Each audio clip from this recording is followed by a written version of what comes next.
guys. Late to the party, but never fear. The watch along is here. Canada versus Morocco in what I am calling the possibly the end of me and the teams I'm cheering for World Cup scenario or a moment of glory. One of the two is going to happen here, guys. We have Mo from Mo Football here. I'm sure other people will swing by, but we're here to talk about this game coming up Canada versus Morocco. First game of the round of 16 on the floor. Mo, how are you doing this afternoon?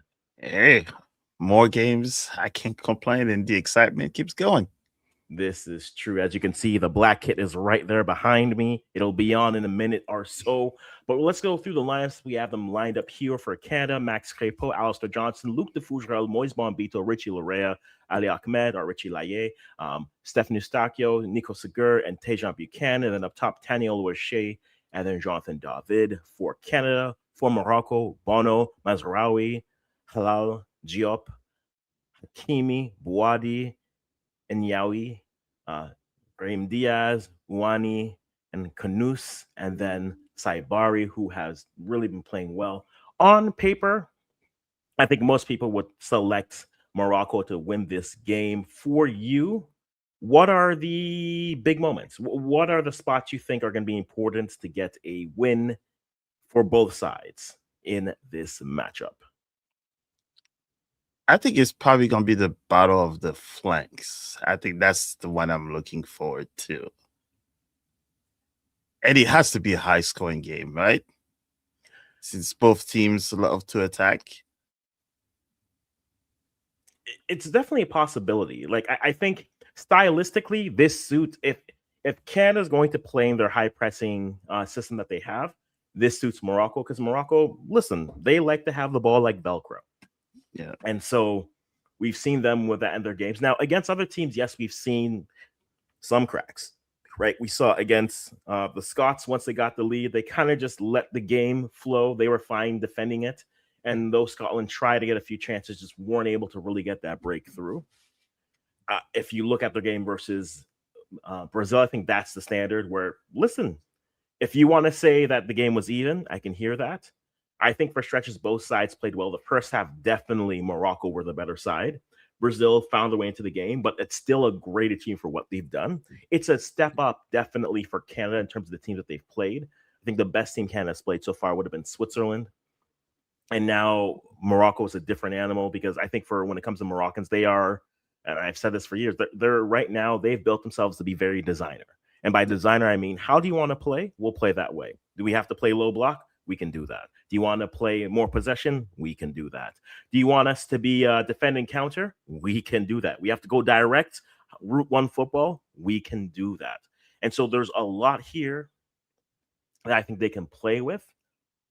The only thing that I think as a Canadian I'm leaning on is the fact that, hey, Canada has created chances. That's it. That's all I have for in this matchup. I think there will be chances, but how many chances do you give up? It's the same conversation, not the same way, but look at the game versus Kate for Cabo Verde versus Argentina. Their Cabo Verde's defending kept them in the game, and when they had to go and create chances, they were dangerous and clinical in those chances. Right. Canada is trying to create some chaos with their press to create chances for themselves. The drawback is they haven't always been that clinical. And so I worry if it's still going to be more. We're going to try to create chances, but then that draws us out of position. It's definitely going to be a very big line, big game for the back line for Canada. I think the key interesting players, Bombito gets another start. They go to Luc de Fougerel, leaving Derek Cornelius on the bench. Jesse Marsh will never go to a back three or a midfield three. He just doesn't like threes. He likes twos, fours, and hopefully, Even numbers. Goals. So that's the interesting thing. Other than that, there's not much interesting in this lineup that's changed for Canada. Again, Nico Segur in the midfield. I think he had a good second half when he came in for Nathan Saliba. And Luke Fougerel over Derek Cornelius. That's it. Tanny, I think, suits. Again, this feels like the type of game where if you look at the forward pairing, it tells you what Marsh expects. I think Marsh expects they're going to have to be pressing. They're going to have to be pressuring. And if they have to defend, they at least have some mobility. They may not have the height for, say, set pieces. So I'm looking at you, Diop. You could do some work on some of those. But then you have Bombito and Luc de Fougerel, who I think has had a very good World Cup so far.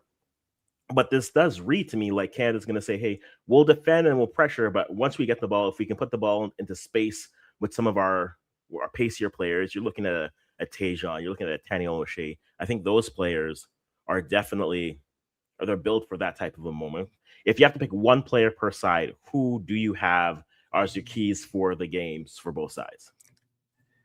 I'll probably say for Morocco will be Buhari, because I think one dangerous thing that he's able to do is kind of unlock the midfield. So if Canada loves to press as much, how would he be able to kind of expose those spaces and do the counter attack? Mhm. And for Canada, that is a little tricky question on that part. Okay, tricky for you. Uh, To me, I'm gonna go outside of but that. my good I'm friend, I think Ali Ahmed will surprise a few people. I think bringing up the wings is very interesting. I don't know what Ali Ahmed is a choice as well in terms of again that screams transition. I think Liam Yes. Miller is probably better defensively, but I'm going to go with both right wingers here. Okay. Brahim Diaz, I think has the potential after the Panenka that he missed in the final. I mean, he got back to club and he was playing well. He was had a great end to the season for him. Right. And then you have a Tejan Buchanan who maybe hasn't had the offensive numbers in this World Cup, but is definitely is a player that the opposition are saying, look, we're not going to let this player beat us. If you want the other side to do it, by all means do it. But we want this side to play. So for me, I'm looking at Brahim Diaz and Tejan Buchanan, both right midfielders slash wingers. I think those two could be very instrumental, both for the success of their team, but also for Tejan. I think defensively, what they're able to do will really much rely on what he does there. And so that is where I would go. Quick predictions before we throw. Actually, we're gonna throw it up here, right here, as we'll have the game that's moving through here. I will be in and out because today has turned into way more chaotic of a day it is. But predictions, I'm gonna give you mine first. I think, look, I if Canada loses, go out with pride, guys. So I'm gonna go a closer game than some people are predicting. I think if Morocco wins, I think Morocco wins 3-2, but it's like a 3-1 game. Canada gets one at the end. It becomes 3-2, and then you go from there. I think if Canada wins, it's a high scoring game. I don't think this game ends with both sides not scoring.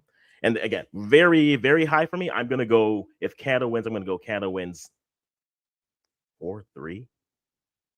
Whew. I think Morocco have goals in them, Right. right? Morocco have goals in them. Period. Canada have chances. Now, the one problem with chances is chances doesn't equal currency. So That's 100%. if today the finishing boots are found, they have a shot. If not, I think it goes away. So I think a 3-1 game for Morocco, but then maybe Canada gets one late and they're applying pressure and it's 3-2.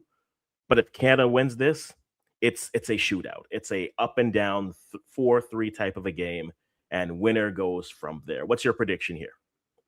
And guys, I if you're think watching wherever you're watching, drop your predictions. Tell me who you're cheering for and think all that fun stuff. 3-2 What's your prediction? Morocco, or it's gonna be Okay. a 1-0 Canada. Okay. Because I would think that if Canada score first, I think they'll probably bunker down and try to absorb as much. Which they shouldn't do, but that's besides the point. But you saw how the other teams have done. Because Yeah. if you get too Japan. expensive with Yeah. Morocco, score one, you get too excited, you try to go for I, two, they will mhm. hit you in the face. I don't think you bunker down. I think you sit back and you counter, right? You don't Right. just expect you can. I think that's the difference, right? I think if you score one, then you can sit back a bit, and then it's pressuring, then it's turnovers, but then now you're at the numerical disadvantage because then it's three midfielders attacking your two, and that either means you're dropping a striker into the midfield or a center back has to step up. And Saibari has been doing the job for them very well. So that's where I would be curious and concerned about how that Yeah. goes. If But yeah, if he scores first within the first 5 minutes, if Sabari score first within the next 5 minutes, it might end up as a blowout very quickly. it may indeed. So the game is off. We're going to be here here. I will be in and out because again, this day has turned a little bit more chaotically than planned. But Mo will be here and he'll keep you guys company with that with the watch. So enjoy, and I'll be back in a minute. But guys, good game for you. Hopefully it's entertaining. I hope we live off of. I think we set the tone. Canada, South Africa was the first game, set the tone for the round of 32. And I hope Canada, Morocco sets the tone for the round of 16 here. Canada, Morocco, a place in the quarterfinals against more than likely France or Paraguay. Yeah, there's a chance for everyone. No, that serious, game is there, and the game is off, and we'll enjoy it. And I will be back in a minute. And guys, enjoy this watch here, and make sure if you haven't already, just touch the like button wherever you are, subscribe wherever we are on all platforms, and we'll be back in and get the comments going. Minute. Keep the comments going as well. All right, I'll be back in a minute. And there's one. Oh, so it's like we're kicking off a second time. And like Akwasi said, make sure you go and put your comments. Oh, man, look at that. Nelson. Yo. Quancy just left us. The game starts and he panicked. He couldn't follow through. He said there's a lot of house things to do that just popped up last minute. Interesting. Interesting. As the moment the ball was kicked, he's like, "Nah, I can't be here." He said, "I gotta go." It's not too bad. So how you doing? It's the question. I'm good. Either way, I win. I like Morocco. I like Canada. Whichever team that wins, I obviously would prefer Canada to go through, but right. So you're like what, 80-20, 50-50? I'm more like 60-40. I'd want Canada to go through, but at the same time, like the next round is France. I would rather lose 2-1 or 2-0 to Morocco than 3 or 4-0 to France. You know what I mean? Like I think one is better than the possibly other. France, right? Because the soccer gods these days. As good as Paraguay has been, I don't see any way that they can shut down France's attack. Yeah, and Traumeni is out also, which... Oh, he's injured? Yes, it looks like he was feeling his leg a little bit, so they didn't want to... But I thought Saliba too. Saliba has a back injury. He's supposed to go for surgery, but he's still playing. Yeah, I think he's still playing on that. I think right now, Traumeni is the one that's guaranteed, but... But who knows with the soccer gods? But at first, I guess it's interesting that even with this Canada game, it's a good thing we didn't start. I don't see Alphonso Davis in the starting line, so that's good. Ali Ahmed actually coming in is interesting. I thought we might have played Liam Miller. Yeah, when I saw that, I thought about you first. Yeah. When I saw Ali. I'm actually impressed because Liam Miller is more considered an attacking minded sort of player, Right. So it's what, Jesse Marshall's kind of gone, let's go on the attack. I was watching you'd love this. So I was watching Trevor Noah. Yes. Trevor Noah's been really covering the World Cup, and I like he's been doing great. Yeah, he's been doing really good. I like his coverage. And he brought up a really good point. He said a lot of African sides in past World Cups normally used to attack more. They never defended well. And in this World Cup, African teams have actually defended well, but the attacking has been mediocre. And I sort of agree with him. Most of the teams tend to focus now more on defense than they do attack. Why do you think that's the case? I think maybe a little bit has to do as well with where they all are playing now. So they're kind of being stuck now in, I guess, the Western way of playing, which is, here's your role, this is where you play. And a little bit of that creativity has gone away from, I guess, most creative countries, Mm, maybe. mhm. And that's why once you get the, Elise, Yamal, then everybody's like, oh, these guys are like the greatest of the greatest. When it's, because the bar is different now. Mm, But that might be one. mm. And I don't know. But that's a good point on that. I think maybe Yes. look into the teams and see Mhm. who plays in defense in the Yeah, club team and how did they translate that in because this is a country. funny thing.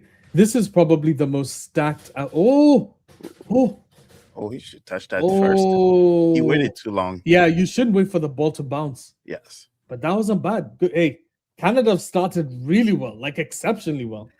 Yeah, and Oh, that's why I was telling Corsi. I was like, based on how both teams are stacked up and like to go forward, I'm expecting either like a high scoring game if they're on their P's and Q's. dude, what? Like, why would you let the ball bounce there, Yeah, that Jonathan was David? That's so stupid. If you took it first time, it's a better angle. and that's top.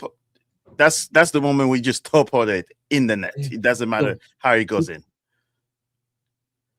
oh, that's so clever. At first, I was wondering, like in that corner routine, it's clear that Ooh, woo, he means business on that. whoa, that's a crazy tackle to do in the 6th minute. Yo, you want to get a red early? Yeah, Oh, that he's lucky he had that yeah, he ball. lucky got that ball. If Buchanan was quicker, that's a red.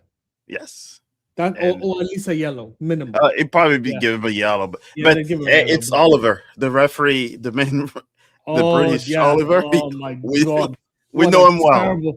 what a terrible ref. Oh, Yes, you see, uh, it's bad when across the world we know who Oliver is. uh, he's so bad. He's the most Oh, inconsistent ref. Woo! I love the sustained pressure here, by the way. Like yeah, good there. pressure from Canada. Come on, Ping you. Oh, good ball. Hey, He the took best defense is the it's best offense. offense. So Yeah, good pressure. Good pressure. yeah, just These don't let boys him. haven't. These boys haven't left their own Ooh, final. ooh, ooh, The ooh, ooh. defensive third. No. Sounds like Ooh, all right. I actually See, thought that's a. I thought that's a foul. Dude, body's so strong. Holy crap! it's like they're gonna ask him to get the ball out. It's your teammate.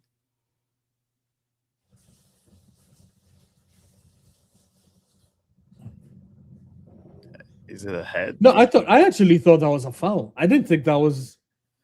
He cleaned him. Look at this. Let's see He once. looked. He Yeah, looked at the he player looked and at not him. the ball. That's what I'm saying. That was a foul. Clear foul. VR, yeah, if VR looked at you on that one, that's not.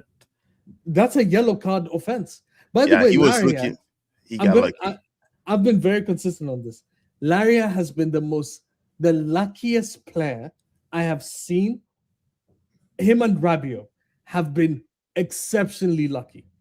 For some odd reason, refs are not calling his fouls. I guess he's They're not like it's take it. that. Yeah, you take it. I take it. But you know the problem was with Oliver. Oliver changes how he decides to ref a game mid-game. So he could not call something, and then probably like the fourth official tells him, "Hey, buddy, like you're doing this badly," and then the next tackle it's a yellow card, And then that so, changes the and then whole. that changes the whole game. So Yes. you can't really rely on someone like him. He's very inconsistent. Oh, see, we know him And well. and this tells me we're about to see some bullshit this game. We've seen enough of that. Oh man, he's exceptional at that. Oh Oh, man, what? Oh, yeah, we were giving praises to the referee yesterday, but apparently it sounds like there was a lot of questionable calls or which game? non-calls yesterday. For the Argentina game? Yes, Which and also calls? the extra time as Oh well. yeah. That Extra he time called. was He gave him only 3 minutes extra when he probably should have been supposed like to be 5 or 5. 6. Yeah. And some of the falls too. I think they didn't call, and it was a handball from Argentina. They didn't call. Yes, you know how people like Yeah, becoming no. detective after the game, but Yeah. oh wow, look at this one. That also Job here. That was a questionable. They're playing physical. They're playing really physical. But Canada's been playing physical all tournament, so That's it's that's the only way. That's the only way you can stop teams that are more technical players than you. Oh, yeah. Ooh, I thought that was a good ball for a second. Let's see what. Buchanan, you can just kick and run. Okay, Mazraoui, you can't keep diving, because guess what happens? You will dive against us, and we will punish. You know what? Keep diving. Keep diving. Keep Like, diving. Like stop. No, Yeah. stop. No. I was because here's the problem. Mazraoui is a Man United player, so I like him, right? Yeah, but right now you take right away. now.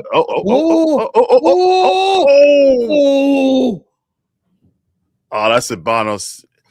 What the hell? Why would you go for a freaking bicycle kick? He's gonna regret. He's gonna want that one back quickly. Yeah, you see, Oliver, he wouldn't call that. Jesus, that's a foul. Now the That could be referee. yellow. It was a 2-footed slide. That's a 2-footed tackle. Yeah. So what are you discussing? You're lucky that's not a freaking yellow or red. Who played that ball? Dude, and he played it so badly because he lost the ball. He rushed to try and defend the player, and he gave us an advantage. What a stupid play from that. He should have gone top in and not. Or played Jonathan David. David was open. They're gonna have a talk later then. But here's the thing: we've spoken about this. As you know, we've watched a lot of Canada games. Canada gets opportunities. Sorry, that's the wrong. I thought it was gonna play first time, like a Trivela pass or something to somebody else. Yeah, because he's playing out of his mind right now. David, you're not gonna pass Boadi, bro. That guy's quick. Yeah, it's surprised. Look at the space. Yeah, I don't know what Morocco at this moment is doing, but Canada, it's finding all this space. It's good. I think Morocco didn't respect Canada here now. You can tell because they're attacking without any clear structure. Yeah, they look more shocked of. Yeah, Canada right now is touch and go. That's not really a Canadian thing, right? Dude, this is the best I've seen us play now. I keep. This is crazy. What are you doing? Why are you passing when there's multiple players? They're not playing clean. Look at this.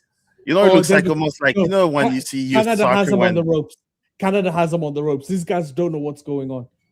Yeah, but Canada need to kind of clean up a little bit of those passes because they're oh my god! Look at this. Come on, you stack your put it top in. Like those are shots you have to have. That should be rattling the net. Damn. But they gotta hurry up and actually capitalize on one of those chances. Let's be honest. We don't want these guys to grow into the game. No. At the moment, the game is one way. If these guys grow into the game, we're gonna have a problem. So freaking score now. Yeah, you gotta punch them early. See, that's why now they're going to start passing in the back for a little bit to get their shape back. They need to like pause, play the game a little bit slower. But why is no one? Where's Unahi? Oh, Unahi's all the way up there. Yeah, they're expanding the field. Oof. Good defense, though. Is that a foul? He got clean, that's for sure. Yeah. It's not a foul because you can't stop follow through. What, you kick the ball like halfway? Yeah, he flew. Yeah, he flew into the kick. Well, they did say that Senegal, the dude put his foot and then. No, that was a pen. It was harsh, but it was a pen. Lamine Kamara tackle was. It was god-awful. actually not a tackle. It was a clearance. It looked like a tackle. It That's was the not a issue. tackle. Yeah. That's the issue. It was a 50-50 situation, and the Belgian player, was it Trossard? No, Who was what's it? that? Tillman or whatever his Oh, name Tilleman. is. Yeah, Tilleman got in front of him. I think it was actually valid. Yeah, I think that one 10, Yo, Canada 9 out playing of better 10, than Morocco, it wouldn't be like, called. this is crazy. Nice. Like, not even a little Like- bit. Like, Canada are clearly the better team here. Yes. Yeah, the football gods Respect. have opened up the Everything, They've, yes. they've decided. You know what? Who cares? Yeah, but right now they have to finish though, because Oh, like- agreed. this TSN. Yeah, I'm watching Tessa. because right now they're getting too hot and too excited, and then it takes a split second, and Yeah, that's a problem. If Morocco sucker punts them, I think it changes the game. yes, and Like, it would not be that's pressed the like issue. that. Yeah. Yeah, Kwasi, welcome back. Listen. Oh, it's a you only chaotic show game. up once Canada comes back. You disappear the moment the game starts. Listen. No This metal. day is chaotic. Okay, so No metal at all, bro. listen, I have all the metal here.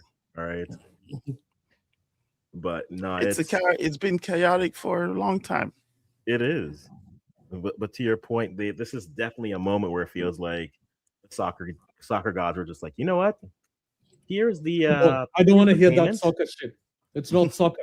It's football. Okay, so the football deities out there. Next week or next month when World Cup is over, we can go back. Oh no, dude, I'm dying. After this, I have a week, and then Women's AFCON starts. Oh, I forgot about that part.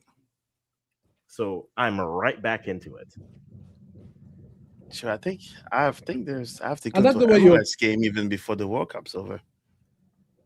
I like the way Akwasi is saying this like it's crazy. You know, we watch football season All the long. time. Yeah, this is what happens. Like you're Yes, acting but like this this is is- like, to me this is regular. I you're know, going like- you're going this is but- unique. Oh, Cybars. No, but what I'm saying is for me I'm going, saying- Oh, it's yeah. I've consumed. I've never covered like I'm covering, like doing live streams Oh, and things yeah. like that. And so Mm. it's a different type of endurance. And so I'm gonna enjoy that week off. We'll see if my plans they keep moving, but yeah, it's been a good start. But again, Canada creating chances is Canada, but finishing chances is also Canada. Nothing worse than hearing. No, I think it's just bad decision making at the end. There are multiple opportunities where we should have shot people past. Ooh, what a ball. Yo, that guy likes slide tackling, huh? Mhm. He's about to get found out. That's dangerous. That's a dangerous game you're playing. Because you didn't need to slide tackle that. You got there before him. Oh, looks like we got breaking news. Renard is leaving Tunisia already. No, that's breaking news. Wait, what's going on? Cool. What's happened? Temporary coach is seen as temporary. Also, Sky is still above us. Sorry, So- Rev I Reynal didn't- just left I didn't. Tunisia. I didn't hear the story. Say that Renard. again? Renard is Oh, leaving okay. Tunisia. Oh But yeah, well, He- yeah. he's in high demand right now. Really? Why? Why? They're about to be two. Well, there's one opening already. There's another one that's about to open for two French-speaking countries. You really want Hervé? You know what? At this point, who wants it? Come and get it. Hey, We'll see indeed. do you know the last when Senegal beat France? You know who was the coach? He was a French coach. There's a whole conversation about coaching that I'm going to get into at some point if I stand here for more than 10 minutes. Dude, But you no, have but I a want to whole see more African coaches though. But it's You a need to different discuss discussion. things. You have an hour and 30 minutes. Discuss coaches. Sorry. So is he a good coach? Because I didn't see anything good about Tunisia this World Cup to understand why he got It was a lot of impossible love. for him to do anything. Mm. I think maybe it was just the experience. You know, shoot. You know what he was doing when he got the call? Mm. What He was he doing? was in Senegal on the beach with his wife, and he got the call. And I think a lot of us will probably would have picking up the calls, even if it was a disaster. You know, get that quick check and Wait, see what you can do. doesn't Tunisia have good beaches?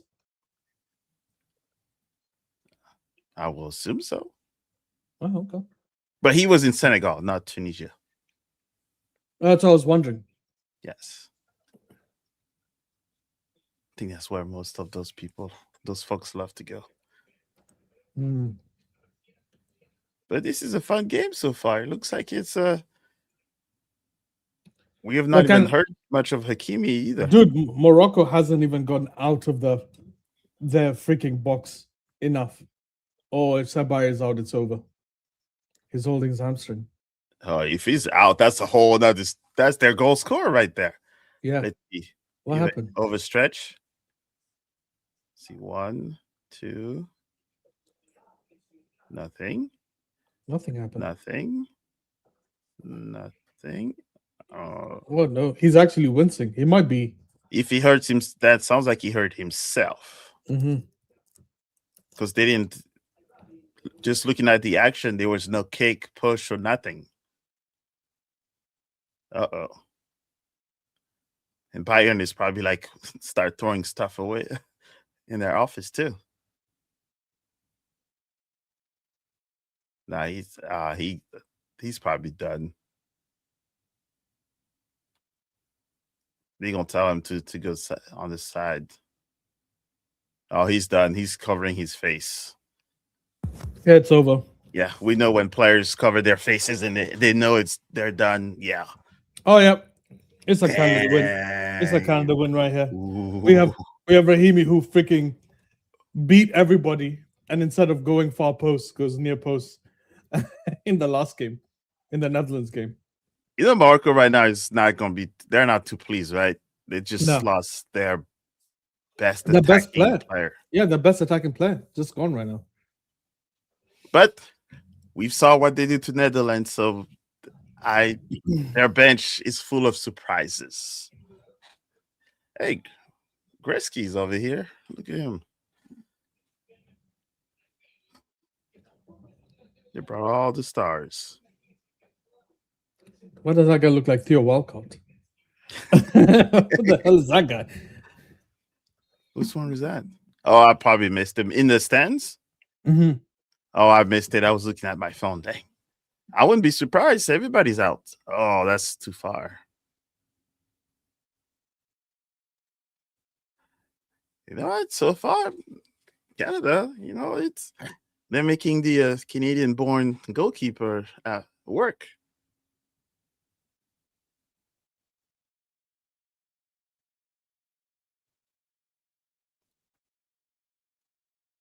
Let's see.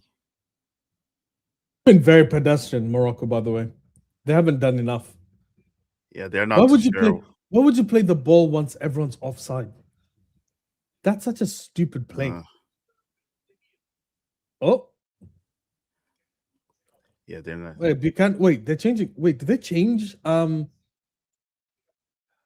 They changed the wings that they're playing. What happened? Buchanan's on the left side.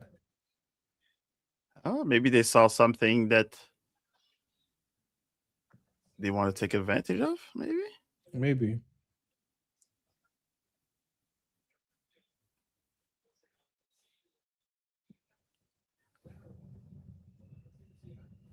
It's kind of weird because I think Fox on here says that Morocco has 68% of the ball possession. That's not I right. think that's valid because all they've done is just pass it behind them. Oh, so that's the like it's not like good possession. Yeah, it's just it's been crap. So it's misleading. Yeah, because they have more passes, so it's just misleading stats. See, so for the people that love to follow stats so much and sometimes forget the eye test. Hey. I'm a stats guy. Please. That's what I do for a living. But you also see you use the eye test too, right? No, of course I do. I use the eye test. I'm But just talking also, about the other ones. Those that follow me, okay. I've had a few. There's some. I guess there's a section that use so much of the data and they kind of forget about the eye The actual test. football. Yes, and then they go and rate certain player just because of the numbers. But like a striker, right? Sometimes they don't have a stat for a striker that will attract so many defenders, we'll say on the right side, Yeah. and then let the left wing do all the work and he scores 2 goals, right? You will see sometimes the left wing will then get praised because he or she scored 2 goals. And then they will say your striker was awful Was today. awful. And then it Yeah, says, yeah. look what they have. Like, well, if he or Well- she does not take 2 players to the right side, Mm. your left wing does not have. It's the it's one of the things that I always tell people. If you've only watched football from TV, you miss out on so much. Oh, yes. Because on the pitch, you see so much movement. Like what you were saying, a striker's role, a good striker, is supposed to occupy your defenders so that they create space for the wingers or a late running central midfielder or a fullback, whatever it is. Somebody's supposed to occupy them. And what people don't notice is bad strikers, you can tell when you watch them on the pitch. Because the camera doesn't, you'll see. They never rotate. It's, for instance, Chris Wood, the New Zealand striker, Right. is one of the best strikers in the world. If you watch him, he is ridiculous. Every time, just look at the defenders. They're constantly afraid of him because he doesn't stop moving. He tries to isolate them as many times as possible. And in this day and age, it's not a thing. We don't see a lot of elite strikers now. There are very few. No, they won't put the ball in the net. And makes sense. But yes. But if we're looking at this game here, I thought our friend would be here, but I just realized he's not. But by looking at the game, as you said, most of the possession seems to be on Morocco, but it's very benign possession. They're not really doing anything with it. Yeah, 0 shots. They have shots on goal. Dude, they have 0 shots in 23 minutes. And the 2 opportunities they've had is offsides. Yep, and no corners, no crosses. Well, to get a corner, most of the times you have to have taken a shot. Yes. So. But Canada, let's be honest, Canada's been the dominant side for 27 minutes. Yes. And it looks like they're a lot more direct too, because if they say they just less than 66 passes, that tells you they're quite direct, right? They're not wasting too many of their touches. The aim is to get the ball deeper as quickly as possible. Yeah, it's that simple. Not too many teams do that these days. No. So what we expect, the changes that Morocco will try and make is they'll try and be more direct. Yes. They've been extremely passive. Their press as well has been very deep. They might start playing with a higher line press. Oh, and as we said that's exactly what they've just done. They just had the first shot. and I'm wondering if if they're still recovering a little bit from the Netherlands game too. Because that's what, 2 games or a game and a half more than the Canadians. That's a good point. That's a very good point. They played they played all the way to penalties, right? So yeah, but it looks like I'm behind you, but it looks like that one shot was due to an error, a bad pass from the Canadian defender. Yeah, but the press, notice the press is different. Oh, now I see it. Yeah, before they were doing a deep lying press. Now it's a I'm at 28 minutes. Yeah, I'm at 28-20. Yeah, 28-40. 2 or what? 25. I'm 20 seconds ahead. Yeah.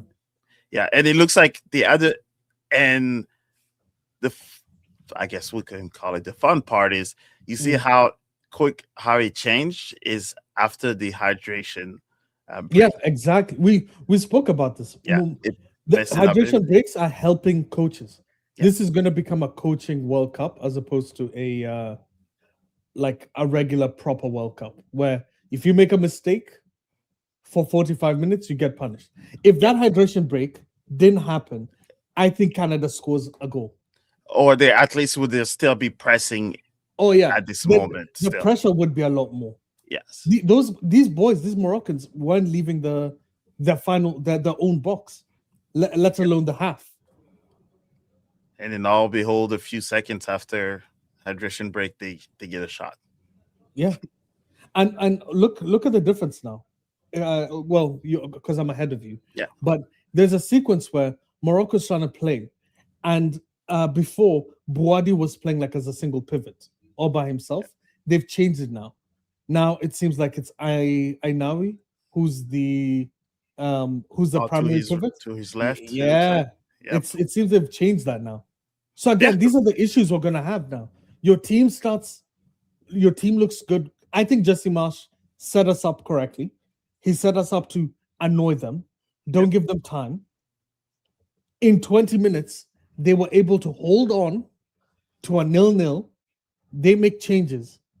And now look, they were able to score one. Those not score. They were able to have one shot. So pretty much now, coaches, instead of preparing themselves for the half, they're preparing themselves for the quarters. quarter. Exactly. And that takes the whole flow of the game, pretty much kills it from there, because the pressure is supposed to punish you for not starting well. Exactly. But now it's not to start well for the first 20-something minutes versus first 45 minutes. And here's another thing that we have to consider. Canada might get tired because they've been running harder than Morocco for the first like 20 minutes. So if they get tired and they haven't scored, that might be an issue. Because Morocco we'll see. We'll see how they adjust. I still think Canada the more clearly the more attack-minded team here. This is because even Ali Ahmed, as you said, bringing in Ali Ahmed is a big call from Jesse Marsh. I like that call. I actually love that call. Let's see.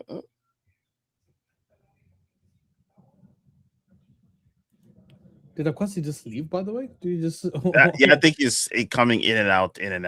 Okay.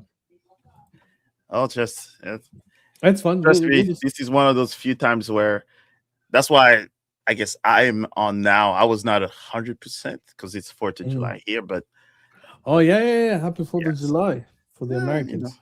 Yes. Mm-hmm. So, and I know, I guess most everybody else is, I guess at the pool. Wife is sleeping because she works night. So I'm like, I have the house to myself, quiet. Let's watch some soccer, and then France is next. The old France is next. Look at him now, just showing up. What? We were talking Canada and Morocco for 99.9% of the time you weren't here. And you act as if I came in there was just like, oh, now he wants to talk about France. I said, the old France is next. This is true. You only show up when I say France. Well, I am a Joe Hendry type where you say a name and I appear. So what can I say? A name? No, there's just leave that comment alone. Leave that comment alone. Oh boy. But, I've had the game with me a bit. What are you guys' thoughts of it so far? That's where past the halfway point. Is it really, am I crazy to say, is this a game that Morocco haven't grown into yet? No, I think I think the first 20 minutes was clearly Canada's game the whole way. But now I think it's more 50-50. It's more even. There are already changes that we've noticed, Mo and I, like the double pivot. So now they're clearly playing with a double pivot instead of a single pivot. Morocco, that is. So you're seeing more consistency in their midfield progression. They've stopped this low block approach that they had. They're now pressing higher up. So I think it's I think it's good. I think Morocco still they don't look good enough. Like it seems like they're still in first gear. Okay. While Canada looks like they're in third gear. From So it's from the it's just get-go, yeah. yeah, from the only issue I have, and I was bringing this up with On teammate. dude, body's so big. Like look at how he took 2 players out. He's a big lad. He's a big young lad, man. But my concern is this, across the years. I feel like because we've clearly come out 100%, we came out running. Mm. If I think we're gonna burn out. But this approach only works if we score early, right? Mhm. We basically took a US approach. This is how the US plays. The first 20 minutes, they hound you. Well, that was a And then handball. after- he fell. I think it'd be considered a natural position. I don't think it would be. It would never. That's be kind of called. spooky when your hand goes forward. But Woo! I'm ahead of you boys. I think. So trust me. he's like, Buchanan- "Ooh, I'm ahead of you boys." You're like, Yeah, No, we Buchanan, noticed. Yeah. Buchanan he stole the ball from Azraoui, did a nice step over, was gonna go straight through, and then Azraoui had to foul him. Far enough. Good step over though. Damn. Rapid now feet from I Buchanan. saw it. Yeah. But it looks like what Canada has to do maybe is a little bit more cleaner though, because I just even saw that step over. That was like more momentum than actual like. You see, did not even finish that step over with his outside foot, and I Mm. think that almost cleats to the. Yeah, anything sorry. that could be reviewable, let's not going to be reviewed. No. I think they're still gonna let him play. I think that's. Well, Mazraoui is down. Mazraoui is injury prone. And also, another thing, Sabari being off is a big thing. Mhm. Sabari actually not playing. He's the top scorer. He's scored in almost every game, It's a if nice not all one of too. them. Yeah. Mhm. But like I said earlier, based on what we saw in the Netherlands, there's those 3 young players that they have on that bench that it looks like if these guys are not doing their job, they are a threat. And like you mentioned, being tired, Canada being tired, that might not be a good thing if those 3 come Yeah, out in the second half. I forgot the the- name. the more I think about this game, and it's not necessarily that game, but it feels very coded, like it reminds me of their opening match against Belgium at the last World Cup, where we're expecting a different. But I think the difference in those two is that in this game we expected Canada to come out firing, but it looks like Morocco are going to try to weather this a bit before. And again, like you said, maybe it's tired legs that gets it done. Who knows? But that feels like what they're trying to do here. But for so far, like it's been said, that only really works if you get a goal, right? And so all the pressure is there. They can't maintain this for 90 minutes. You can't run this hard for 90 minutes. These boys will get tired eventually. It is the Marsh way. We'll see. They might But surprise you I guys. do agree. No, like look at the US games. I've been saying this about the US games because I think Pochettino has built the best system for this World Cup. He knows that the heat and everything impacts the game. Mhm. Like what the hell is Larry doing? You're talking to Hakimi, man. Like Hakimi's a complete. What are you talking? He talks to Hakimi- everyone, though. I know, He, like, but no, his whole game is. But this is a problem. This is Oliver. Okay, Oliver will get you a yellow card for this shenanigans. Larry's been doing this the whole time. He will get carded.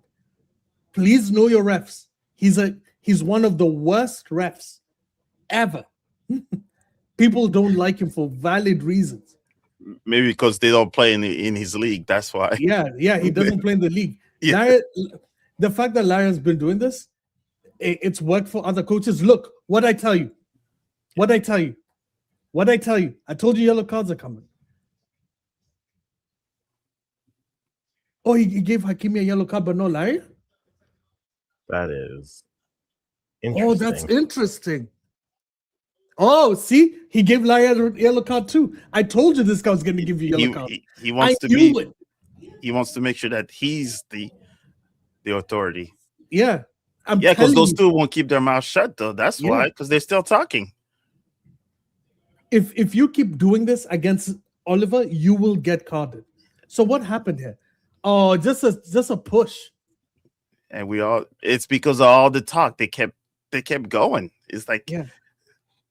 Look at Kimi laugh because it's like, well, come on, man. and I think most of it, the yellow is probably because they continue. Yeah, they continue talk. jabbing It's at like- each other. Yeah. It's like, and like I said, it's most likely was. See that push right there, that was unnecessary, and Yeah. him come Yeah. back makes no sense. Like, Yeah. this right there, that makes zero sense. Yeah. When Lara came to Yeah. him, he should have just laughed and just kept walking. Yeah. And Yeah. it's like Balogun, right? He said with the US when he got this red Oh. card, he mentioned that he didn't do anything. He just walked away because he wanted to keep his cool. Mhm. That's how you stay out of these things. Now the game has woken up. That's the Hey. issue. They've just woken up the Moroccans. Yeah. Yeah. And Now Hakimi the is game not has. Yeah, you don't want to wake up one of the best players in the world. Just and on I- on the same side, right? Yeah. Yeah. exactly. They are on the same side. Oh, what was that ball? What the hell did Canada? What? Why did Canada make that ball? That's weird. Okay. Is the soccer field colored green or something? Some No? of these jerseys are awfully green. Like the Moroccan, if you watch, unless it's because it's the rough game, but I don't the see Moroccans there, you can see their kits are quite green. Maybe when they get closer, I can see. Or maybe But- it's just me saying these things, but It could be just you seeing these things, but hey. Oh, yeah, I'm not. I wouldn't be shocked if. I have a good eyesight then, I guess. I wouldn't be shocked if, like, maybe they put some dye or something, but it'd be weird. Uh, Huh? It's hot out there. It's cold. Yeah, turn to. It's in Houston, but it is indoors. But yeah, they've pushed the right buttons, and so right before halftime, perfect Let's see, time go to on. lock in. So I think Hakimi is. Mm. If it's a yellow to wake up the boys, let's see if it works here. It should, but But is he known to do all that talking? I haven't Laria? seen him do it often. Or Laria? Laria? Or who? Oh, the one that was, I guess, that was talking Larea. with Larea- Oh yeah, Larea Oh, has yeah. done this every single game. he's like he And is I- like yeah. He's but a Akwasi, line remember, pusher. I literally said it. I said he's been lucky in other games not to have gotten a yellow card because there are multiple refs that even say you shouldn't talk to them. There are refs that say only the captain can talk to me. well, technically the the captain. rule is The rule. only the captains, but some are, yeah. But Oliver. most of the times, refs are usually more lenient. They're like, yeah, you have a grievance, you can talk to me about it.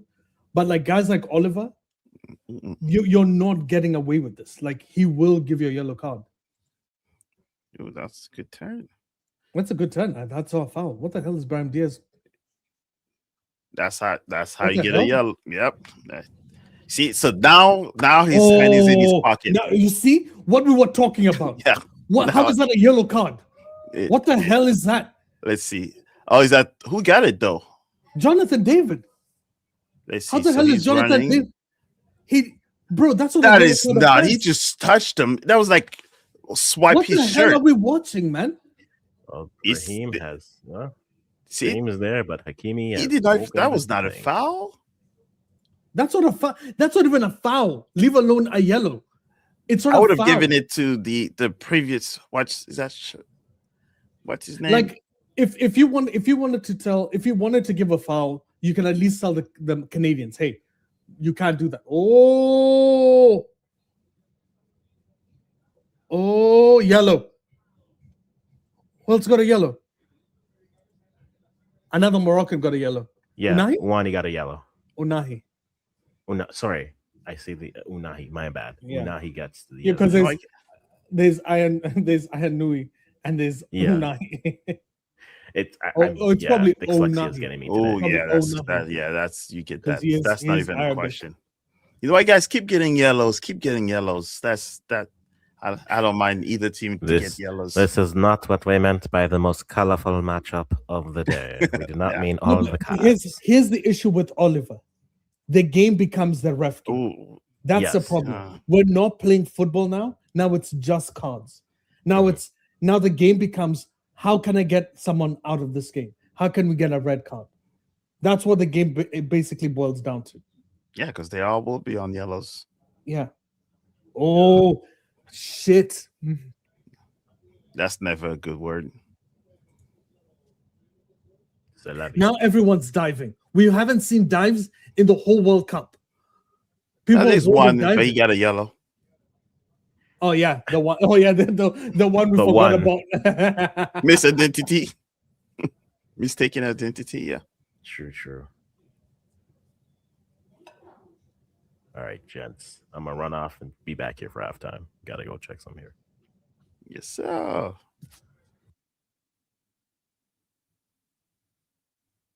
Bam, bam, bam.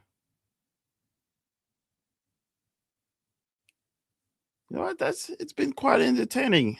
I did it the whole yellow cards fiasco thing, but you can see both teams are going for it. Oh yeah.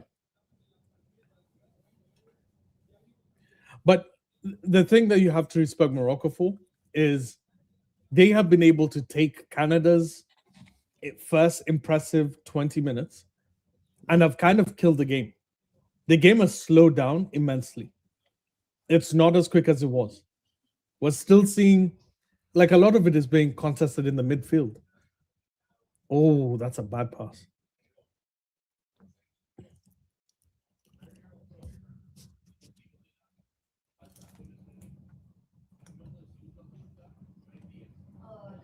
Wait, did they say that Paraguay might go into a 5-4-1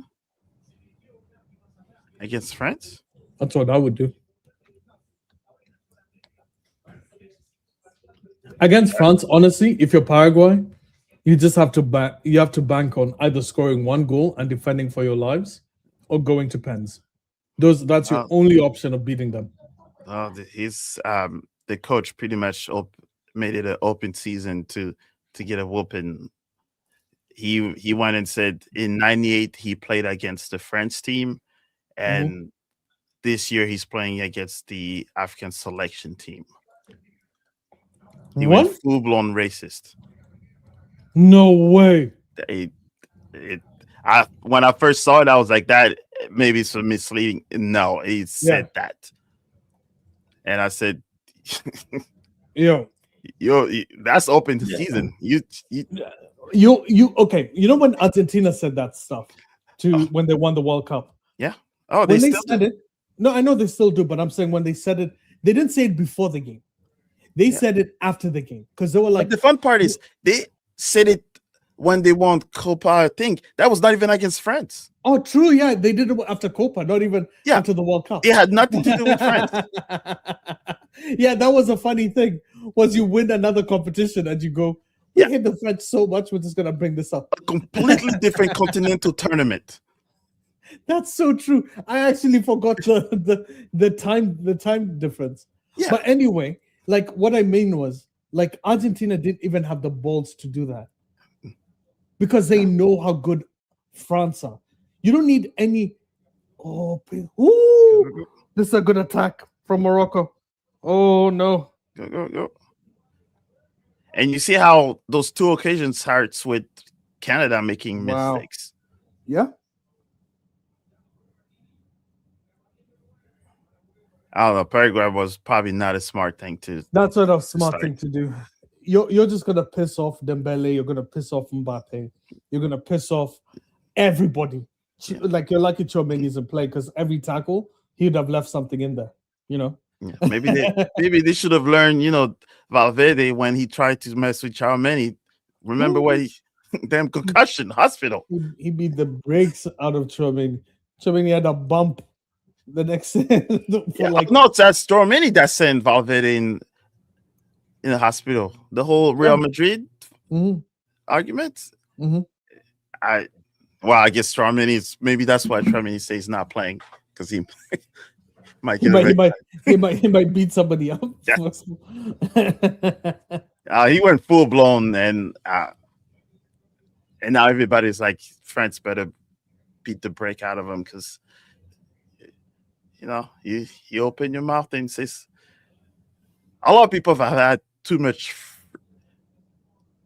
I think that has started as like a joke first, Yeah, it was a joke first. and that was mostly like remember when within it us started. Africans that were using Yes. that joke. Exactly. We're the ones who used to make the joke of Yes, if at any point France's top players played for the African nations, we would be one of the best. Like you would have multiple good countries.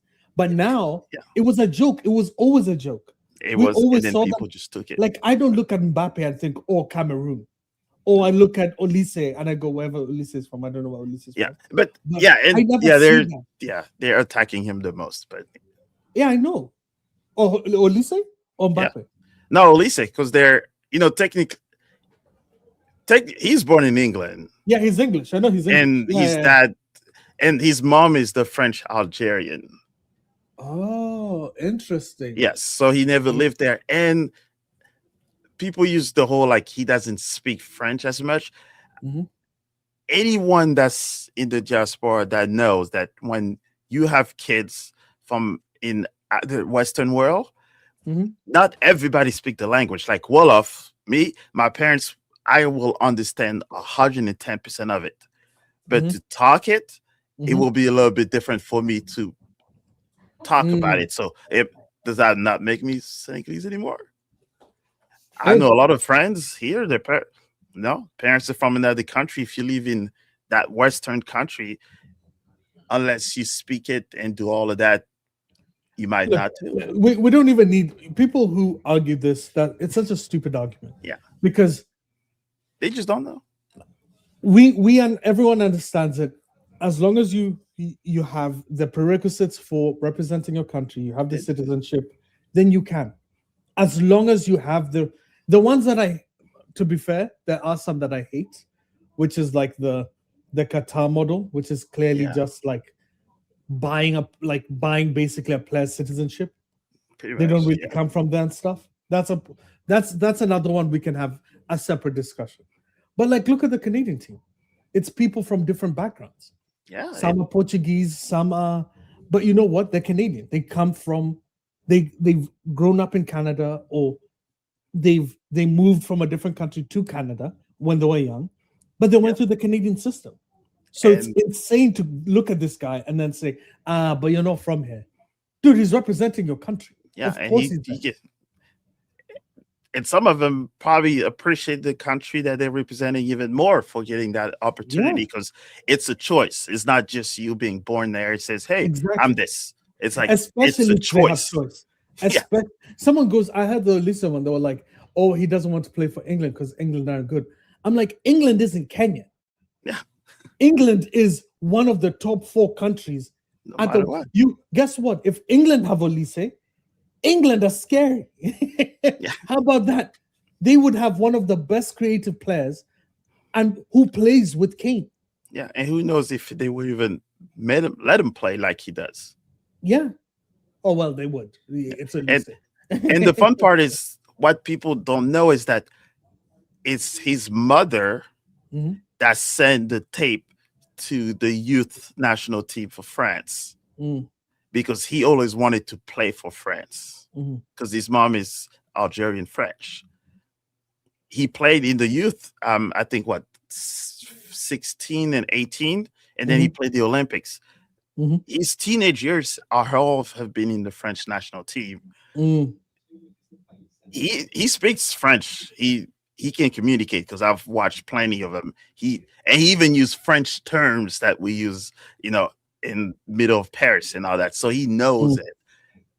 But guess what? Yeah, he might not be like There's a difference, normal. as you said. Someone and also some. If you don't speak it all the time, like he's an Englishman who plays in Germany. Yeah, yeah. Let's And he played most of his and he's childhood in England. in Like- England, so he might speak French, but he's not comfortable or confident in speaking French the same way he would speak, let's say, English. Yeah. It's probably the same with German. Like I've seen him in interviews. Like another thing is almost all European footballers speak multiple languages. Yeah, that's requirement. It's a requirement. Yeah. So it's I'm not shocked that I'd be shocked if he can't speak French. Yeah. I'm pretty sure he speaks French. Comfort level might be different. And also, or at least he doesn't like speaking in general. He's a quiet guy. And plus, maybe he understands it 100%, like I do with Wolof, that maybe I cannot speak it as if I lived there long enough. Yeah. But a lot of us cannot understand our native language, but maybe he cannot produce it. And people just hate. That's why Yeah, I get mad every time I see all of this. Mhm. And they're all looking at the skin to begin with, because if Yeah, you yeah. watch those guys, there's nothing more French than majority of them, because they're all from the hood of Paris. Yeah. Like they're born and raised. I think 3 of them, were born somewhere else, but guess what? They were French colonies. Mhm. And Thuram, was born in Italy because his dad played there. Mhm. But if you watch Morocco, guess what? All of Almost them all the players are French. are born from somewhere else. Yeah, somewhere else. Hakimi is Spanish. He was born in Yeah. Spain. So I think they only look at because France is good now and they're the best team. Mm. But if you watch Netherlands, guess what? Suriname is Suriname is half the team now. Half Yes. the team is Surinamese. Yes. Yeah. Switzerland, you go look here. Canada is here. England is there. Like everybody, and even the Eastern European countries. Mhm. Sweden. Oh, what? Belgium. Yeah. Like Czech Republic has also. This is part of being global, and I think maybe France is just the target because we've been good so long, and Yeah, continue to it's be good. so if we switch to this game Yes. at this moment, Oh, who's been I actually think Ali Ahmed has been exceptional, by the way. Yeah. He's- Quite he's an kind of- exception. That's good. Yeah, like he's been quite like the two big opportunities that Canada created were from Ali Ahmed. But the problem though has been I don't know why Jesse Marsh told them to switch wings Hmm. at some point. And then I think they moved back again because they, it didn't work out. But guess what? It's ruined the rhythm now. And the yellow cards, I think, will play a massive impact. Will have a massive impact in this game. Especially for second half. Yeah. But we got to give Canada this half, actually. They have been the Oh, they've been more aggressive significantly and better team. Yeah, significantly. Like, look at that. It's showing right now on the screen. Canada had 5 corner kicks. Dude, Morocco have had like 1 shot. And that How was many a weak shots have one. they had? Have they had more than 1? Let me just verify. One. Yeah, it's just 1. Yeah. And that was the from far. It was not that dangerous. It wasn't even close. No. It was like a pop shot from Rahimi, right? Like, Yeah, and it was What- not dangerous whatsoever. no, not at all. This has been like genuinely. I sound like a massive clown here because I said Canada's no chance. No, Canada. If you looked at that first half, you wouldn't know which is the better. Like you'd assume Canada's like one of the better teams this tournament. Yeah. They put so much pressure on these boys. These boys didn't know what to do. It's been one way technically. The stats don't give you a good representation of how this game has gone So at it's this like moment. the only But thing here- that Morocco did better is get 4 yellow cards. Correct. And let's be honest, almost all of those yellow cards are dumb. All of them. The Jonathan David one is is stupid. The Hakimi one and Laria, I think that one maybe you could say is maybe Yeah, valid because they were arguing with each other. they earned it. They earned, okay, so those two we can say they earned it. And then what's the other one? Who else Oh, got it? yeah, I think that was the. Is that the one where he kind of swiped Diaz? But Yeah, but even that that was the was dumb like, yellow one. yeah, that's a dumb yellow too. I'd say that's a dumb yellow too. But Yeah, all in all, it's hey, we know who the ref is. For those of you who don't know, he's an English ref. Okay, he's one of the worst refs in England. He, for some reason, he always gets big gigs. He always refs big occasions. You can go back. You can go and watch how the English talk about him. Don't listen to us. Listen to the English. They hate him. Oliver's one of the worst refs. the top 6 Worst. teams or 7 team in England. I'm Don't- sure any fans yeah. will have something. I'm telling you, I remember which team was it? Was it Arsenal? Was it Arteta? Arteta tried to avoid. He tried to get the PGMOL, which is the it's PGMOL is like the there's referees. referee. It's an official referees for Yep. the Premier League and Premier League match officials essentially, and he tried to get them to not have Oliver not ref any of their games. He tried to. This is how bad it is. Remember, That's serious. Arsenal are the winners of the Premier League. So this ref is a sub. We are going to see shenanigans. I guarantee it. This is, if you think the game has started, what's the second half? Stay tuned. This is going to be a hell of a game.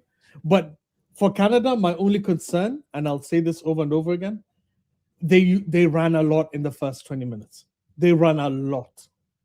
And one of the things you learn when you're playing football, I remember I used to run a lot until I met a coach.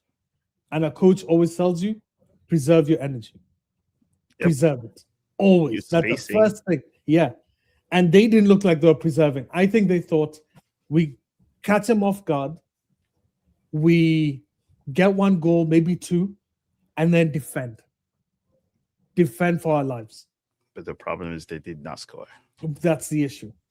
So let's see how the second half goes. I would love to see a goal from Canada so that, hey, even if Morocco win this game, I want Morocco to sweat. Similar to the Cabo Verde and Argentina game. Like That's high standard right there. Yeah, but I think this is valid. Yeah. You can see comparisons. You can see the comparison of everyone expected Argentina to beat Cabo Verde. They did eventually, but it wasn't easy. They were stressed out the whole game. The whole game. They only had 3 minutes. Yeah. 3 minutes of penalties. So you know what? This is actually funny. This kind of follows what Akwasi had said. Akwasi had said he wants the game to go to extra time, and then Canada does something. I would love for the 5 corner kicks that Canada have had. I think the deliveries have been poor. I'd want someone to at least get the ball to one of the bigger lads, Bambito or Tani, some of the bigger guys who can actually try and, you always have to try and make the keeper, like the keeper has to make the decision. Yeah, you have to make it uncomfortable. So that's where he was going. He's going to go change his shirt. Took him 3 years to go.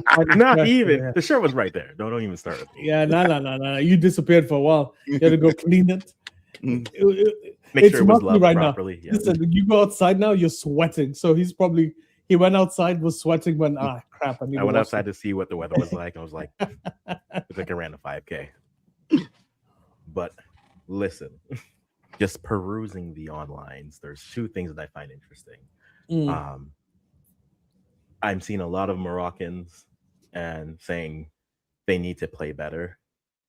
There are some Canadians who are saying, hey, good half, but man, finish. And to that I say, welcome to the Marsh experience. It's a lot of chances, no finish as of yet. And right now, to put on the pessimistic hat, I hope we don't have all this good play, and this turns into another, what do we call those? All right, another moral victory loss, where we say, man, we competed with them, we had chances, and then nothing to show for it. No, I hate what you just said. By the way, as a Mhm. football fan, that is the dumbest thing you've ever said, and I'll Explain tell you why. right now. Mhm. There are moral victories in football. When you're facing better teams, there Mhm. is a moral victory. What Cabo Verde versus Argentina, Cabo Verde won that game for me. Mm. Yes, Argentina goes on, maybe wins a tournament, maybe does crazy stuff, but the story of this tournament is Cabo Verde. I'm not pushing back on that. If Canada plays Morocco, Canada at this stage, in with all due respect, is nowhere near where Morocco is. Morocco was semi-finalists last World Cup. Mhm. They are Agree. considered a dark horse in this tournament. Mhm. Canada's whole view was get out of knockouts minimum And see what happens. Yeah. and see what happens. Mhm. So if we lose to Morocco, I understand it can be a bitter pill to swallow that we lost to Morocco, but that doesn't seem to me like a bad thing because okay. it's still a moral Yeah. victory that we competed. We've competed with every team. I said Morocco is going to be the first true team that we can check how good Canada is. Guess Mm. what? Canada have outplayed them one whole half. A whole half, it's one-way traffic. They had one speculative shot, Morocco.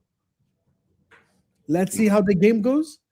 Here's a problem. Morocco could build into it, get into it, but I like where we're at. I'd rather we start the game the way we started. Mm. And if we get sucker And punch, yeah. we get sucker punch. But I don't think that's a bad thing. I think to that point where I say what I said is this is not the first time we've seen a Canada side, and even to go more focused, this is not the first time. And to Jesse Marsh's credit, he's had sides that when they play up in competition, they're up for the game. That's nothing new. Sometimes I think for a fan who says, okay, cool, like I'll give a good example of that. When he first takes over, he has 2 friendlies, then Copa America, and the first 3 games are they lose to the Netherlands 4-0, cool, but down 1-0 at half. So we're like, okay, you know what? For a first time coach, that's cool. Next friendly, they play France before the Euros, scoreless draw, and we're like, okay, so there's something with this pressure that goes. Then they play the first game of the Copa America, they play Argentina. And it's look, they're giving chances. I think Messi has 2 breakaways in the first half, but they have saves. It's 0-0.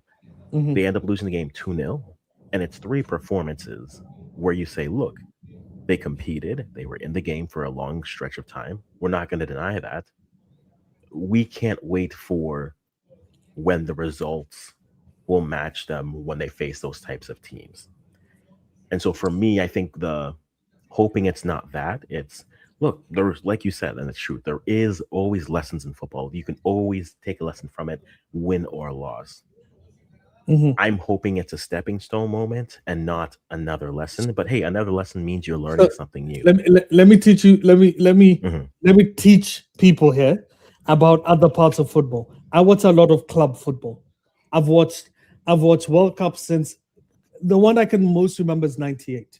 I've watched every World Cup from '98 to now. I watch a lot of club football. And if someone's a Premier League fan or who's watched a lot of Premier League, there's a team called Blackpool that came out back in 2008ish, 29, maybe 2010. And they had a coach whose only thought process was primarily attacking. And every game we would look at them and go, it's a good team, but they should start thinking about defending and so on and so forth. Canada at this point in time can only play one way. We are an attack heavy team because we don't have good enough defenders to defend leads or to stifle teams. It's why it's one of the things I like about what Jesse Marsh has done. Other coaches, by the way, multiple times would have adjusted and said, "Oh, let's play a little bit more defensively, or let's play a little bit more attacking, or whatever." Like, for instance, Tunisia, who defended the whole tournament, and guess what? Conceded 5, conceded 4, Five. conceded 3. That's what happened, right? So if we're looking at the way we're playing, what got us here is that style of football. Mm. But we know we don't have good strikers. We know none of them have been prolific.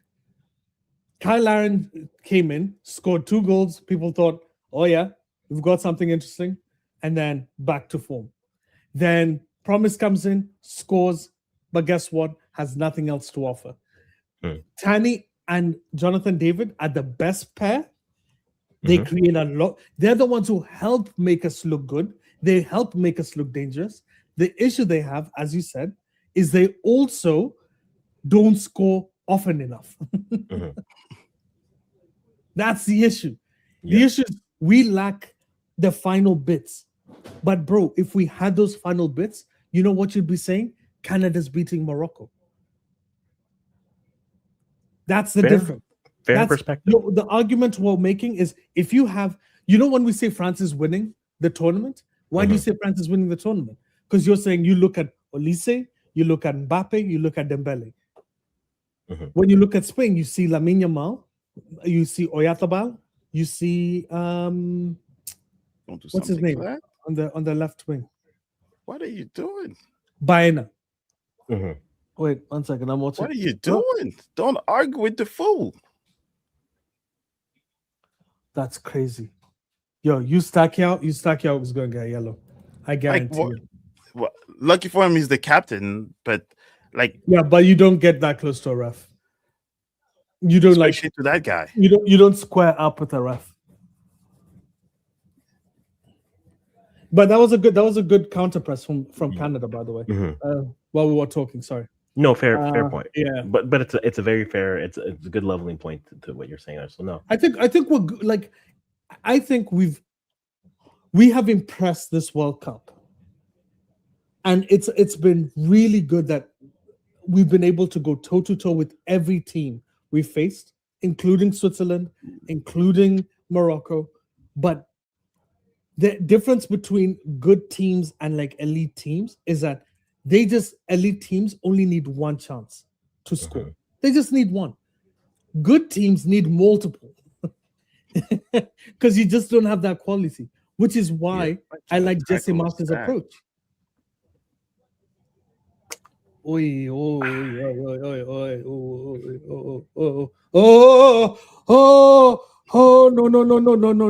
no. Oh my God, that guy's lucky that's not a red. My boy Figueroa almost go home. My days, bro. That's such a bad tackle to make there. Sounds like I may have catched up to you guys. Yeah. As normal, I am always behind. I'm at 49 just now. Just pat. Oh, maybe I might have paused my stream. 1 second. All right, so let me see this free kick here. Oh, they go straight. Goal. Is it? Is it a goal? Short and Yep, it's not it covered. is. 1-0 Morocco. By himself. Wait, what? Yeah. Rahimi. Oh no! Wait, who scored? Unai again. Unai. This guy's so good. It's fucking frustrating. And he was all by himself. Yep. But let's be honest. Opens everything. As I said, this is the difference between an elite team and a good team. This is their second shot. Their second shot is a goal. That is freaking crazy. And I would argue this isn't even a good chance because it was outside the box. So he should have been able to see it. Yeah. He should have. No, the question, are they going to... I'm not even saying this. Let's see. There was 2 players in front of him. Yeah, they're going to say there. There was a screen. Yeah, but look, I think he jumped over it. Look, he left it go between his legs. But the one offside though. I don't know. That I might. Regardless, I don't know. They were in line. They might look at it because it looks like Job might have been a little. No, they were in line. If you see where Rahimi was, who that's a ball that goes through him. He was Definitely in line. So now we are Morocco opens the scoring. Wow. 1-0. 2 shots.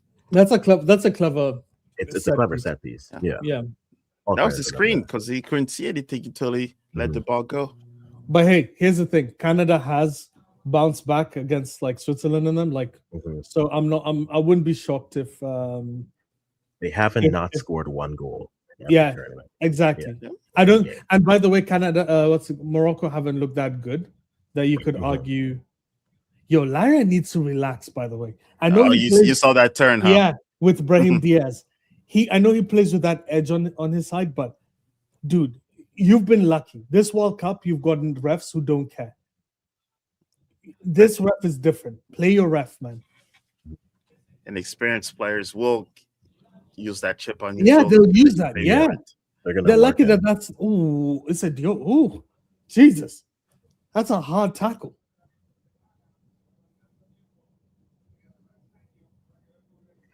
Yeah, Oh. at this point, if I'm Canada, this is where look, you're gonna either sacrificing one of two things. I think Tanny's good from David, by the way. Oh, this guy can't. David, no, was that David? Or Ali Buchanan? I Ahmed think it was cannot keep Buchanan. up with Hakimi. no Oh, foul he let given, them. Oh, but I still think Look at Ali Ahmed trying his best to get he close really to is Hakimi. trying. He's good. but he good. took it. I mean, No way. That wasn't called as a foul. Yo, they're letting him. Let me- This man Ali finds Ahmed cards and he respect. loses cards. Ali Ahmed respects, man. You were dusted and you somehow came back. yeah. Look at Larry. He threw a punch at body. What the hell is this guy doing, man? He Yo, is- if I'm Jesse Marsh, where's Alfonso Davis? I I'm not honestly, even joking. I'm not even. Listen, he is pushing the line here. Oh, you know what? Hakimi just he slid. I would get that guy out. By the way, Larry will get you a red card. Hmm. I would bench him.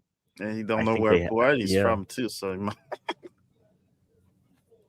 I think for Canada, you need to go Davies, Miller, and either Laren or Promise. What's it? What's Captain. it? By the way, listen. Here's a my bad. You're gonna say a my bad from me. Ali Ahmed has been clearly the best player for Canada this game. He created so many chances in the first half. Mhm. The two good chances we had, he created them. So Agreed. I think first of all, Jesse Marsh's decision to start him, I was kind of puzzled because I thought we would maybe think a little bit more defensively. But I like the fact that he went, nah, I'm really leaning onto this attack theory of mine. But Liam Miller, I don't know if he'd offer anything compared So to then, what what do you Ali- do there? Do you go Davies back up top and leave Laren back Maybe, there? Davis was technically a winger before he got converted to a fullback. So, Yeah, so agreed. I'd play him up top. But again, the problem with Davis is how hard, the fact that the team is running this hard. Can he do this? I don't think so. Well, that's where again, like, Mm-mm. Mm. Bad pass from Tani. Oh, shit. That's nice. That was lucky. Oh, that's so lucky. Good from Bambito. Is that Bambito? feels like it. It's funny because everyone's in red in this. I'm like, there's a group of supporters of a team. I need to change. Wait 1 second. I'm on Telemundo. I need to change my. Yeah, I'm.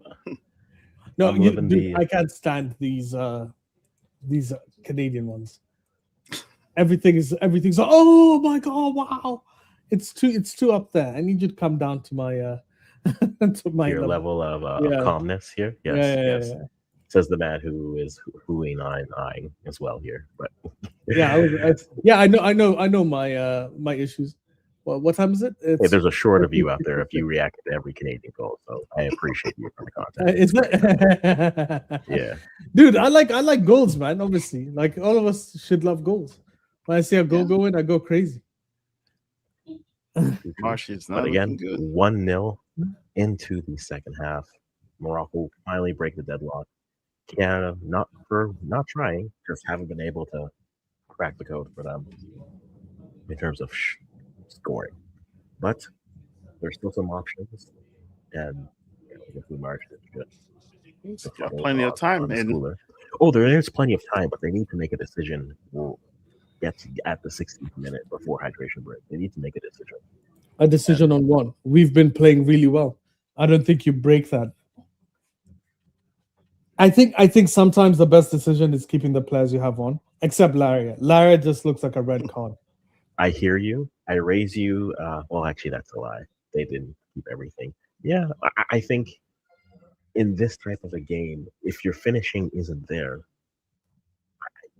Marin or one of those two, I think. Put them in for But Larry doesn't run. He won't run against these guys. You need to be able to put pressure to Morocco the whole game. I So you don't need think runners. Tani, but- by the way, has played very well. Should he have scored? 100%. But yeah, but at the Tani- same time, like how people play different roles, it's important. Kyle Larin is good for just finishing. So yeah, if it's like the last, if we somehow get to like the 80th minute and you haven't scored something, then I would bring in Larin. But oh, lucky. that's crazy. Yo, Larin was waiting for that foul to come in. hey, These two are always next to each other. Who's the guy on the right? Is that the Moroccan? Okay. Yeah, I've seen him in a few games together. Oh yeah. Yeah. Did you see the video they're showing when Capo Verde scored one of the goals, and you could see the president over there. He actually was distraught and was not as excited as the other people that were on. Who, Infantino? Yep. well, I'll try not to get Kwasi in trouble and say his name and then say something bad. No, just say a man who loves his cheese. Say that the ball guy. Kind of corner. He's coming in. Canada. Can we do something like this? Corner. Must be really behind me. I'm just a minute. Yeah. They're getting ready for throwing, right? Yeah, they're getting ready for throwing. Yeah. I just got to throw it. I mean, like the throw-in has just been called. Yeah, so Long throw is going to be. normally it's 2.5. So I'll take my win. But 1-0 for Morocco. Listen, this is what You might want to check your microphone too. Yeah, your mic is messed up now. It is. Is it better now? Nope. No. Nope. Okay. Let me see that. I think you set a preset or something.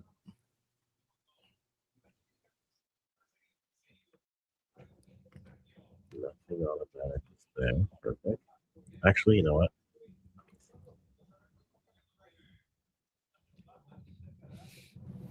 How's this? Better? Work? Nope. Better? It sounds like you're under the water, like Yeah, trying to you're talk not to going her. to get a PK with that. How is Don't this argue. now? Any better? Any worse? Put your volume up and it Put might your work. volume up, yeah. All right, how is this? Any better? Any worse? And better? What's going on? It's Maybe like he's talking reset. to Tom. Yeah, maybe reset your settings or something. It Yeah. sounds like you're playing. It's like it's a preset. I don't play. know. This. This, by the way, uh, this guy's been poor. That defender, the Moroccan one. I Yeah, just I saw don't my know. brother's fall. Ouch. Oh, that really? If it was Messi, they probably would have checked VAR for a possible penalty. I guarantee if that was Messi, that's a penalty. That would have, Yeah, or at least VAR would have said, "Look at it." Yeah. But you know, We with have to Jamie protect Oliver, that he investment. He's stubborn but- enough. the number of people who've been saying that that they want to that FIFA wants Portugal Argentina final. There's plenty of them. Even people Yeah. on national television are saying Mhm. How's this sound, guys? Is this any better or no? Mm-hmm. It's getting there. Okay. That's much better than before. Okay, well, that's good at least. So we'll keep it here as we. Lovely time. You're Lovely having one of time. those like R&B like voice on the radio. Yes, I know. Everyone always tells me I'm great for noon radio on the Smooth No, Jazz no, no. channel. We're saying the mic, not your voice. Oh, The mic is literally projecting. I can put that setting right now. I know how you sound, bro. I've spoken to you in listen, person. That is definitely not your voice. it's that definitely smooth. is my voice. I like how you sound, but that isn't your voice. This is definitely this is me. This is actually just me speaking silently. No, trying I'm to- saying the way your mic is coming off, it's coming off Oh. like a radio broadcaster voice. It's so bad. Like, don't change it. We're saying it's cool.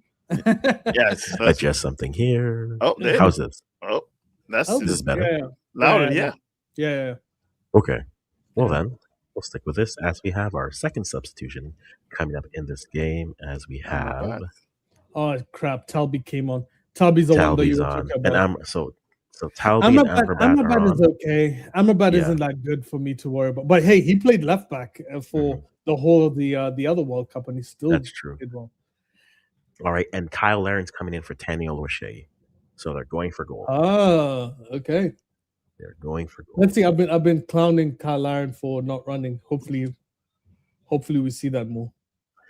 So Canada I think definitely the sending a loss message of here now. Boadi is actually a big deal because Boadi's been shutting down a lot of fires this game. Mm.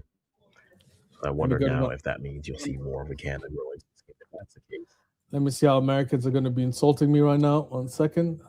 In Well, three, the last time two, Brady came one. out. Eagles, America, Ooh. Oh. Let's see. and other things. But guys, it's still 1-0. Ooh, And lucky.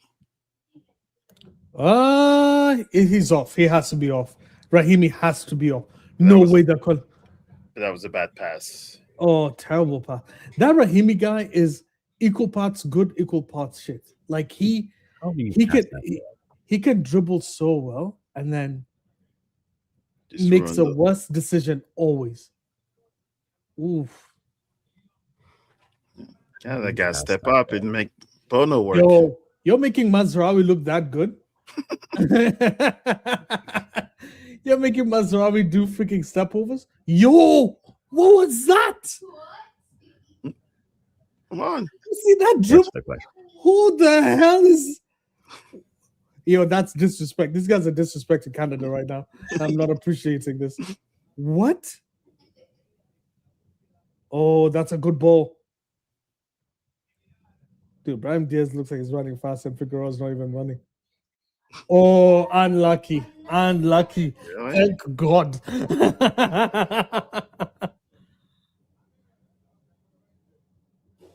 Wait, you know that's a foul, yeah? Oh my, yeah. That's, Of all the fouls you were giving yellow cards for, that one could be a yellow card offense. Nah, he got his quota. He got his quota between Look at 45 this. and 60. Oh, so you want to play tough and then just not brother, make- get megged. That's one way to get him more pissed off. Dude, getting megged in a World Cup must feel completely crazy. Hey, the children will speak of this for generations to come. But hey, we'll live. Someone online Almost says, 70 people "What you're is watching, guys. what is Nice. Michael Oliver's problem? He's giving yellow cards for every single tackles." Until he stops. And then it becomes an issue. Ooh. Again, I don't need my refs to be perfect. I need them to be consistent. And right now, There's no consistency such thing. is lacking.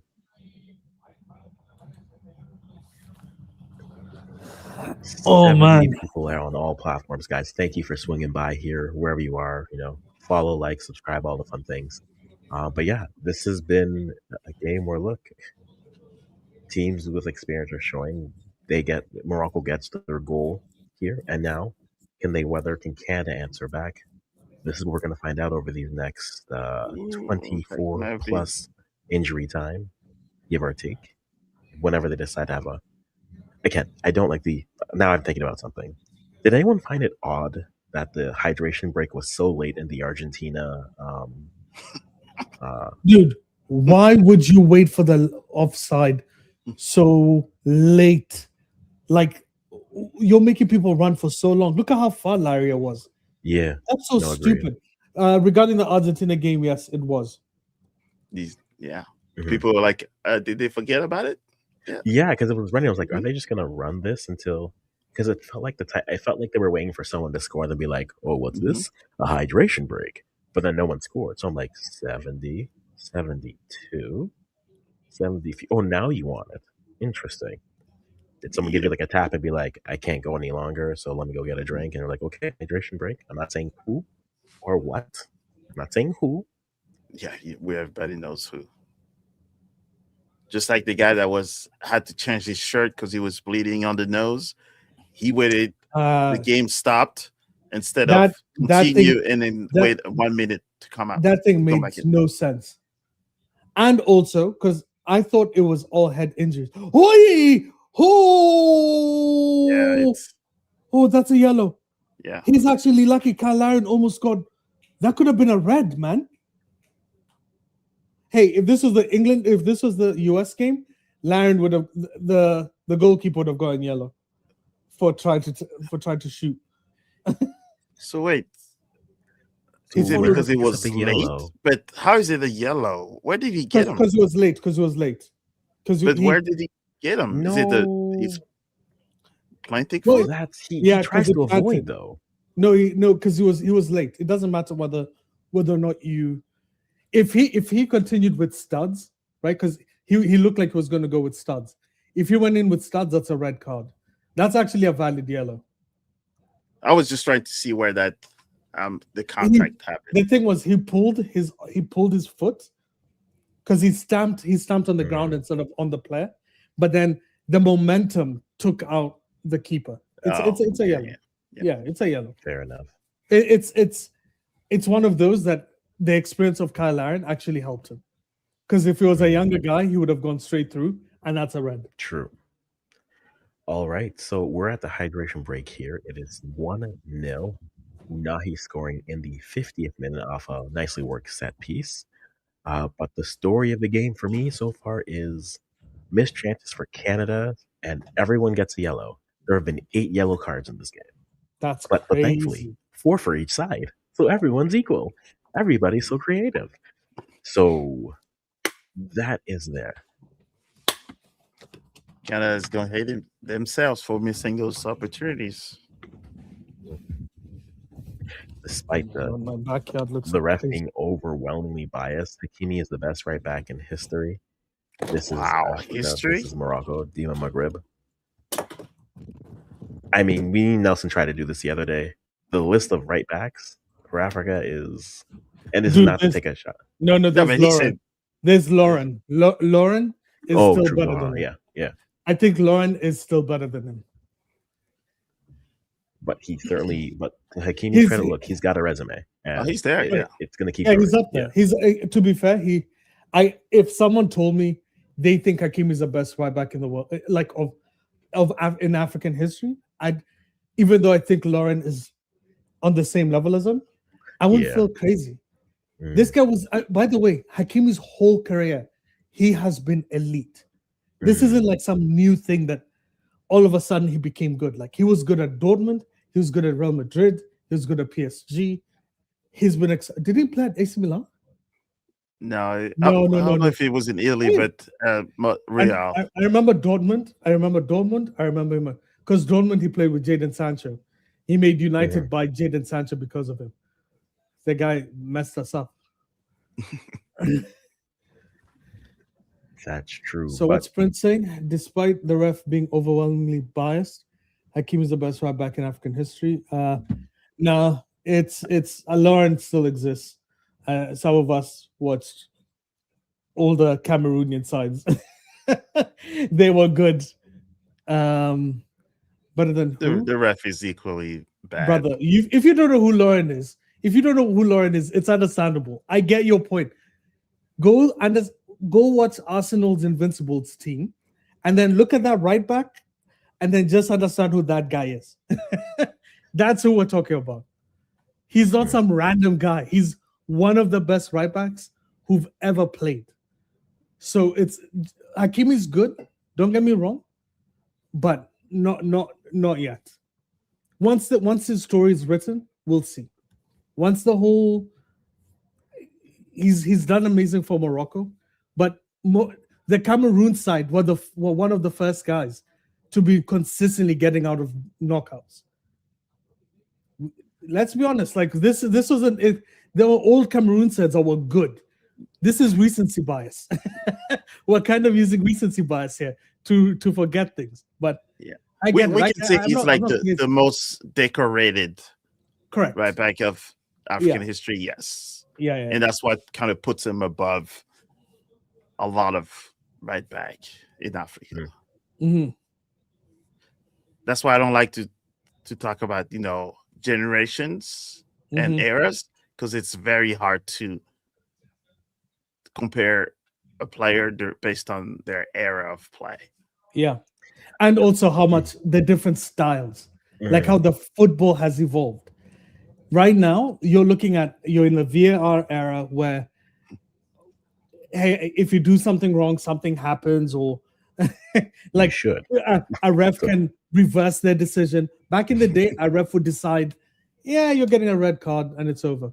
Okay, what has he done in the World Cup? Hakimi is a 3-time European champion. Nelson just doesn't like Morocco. Where does this guy get that information from?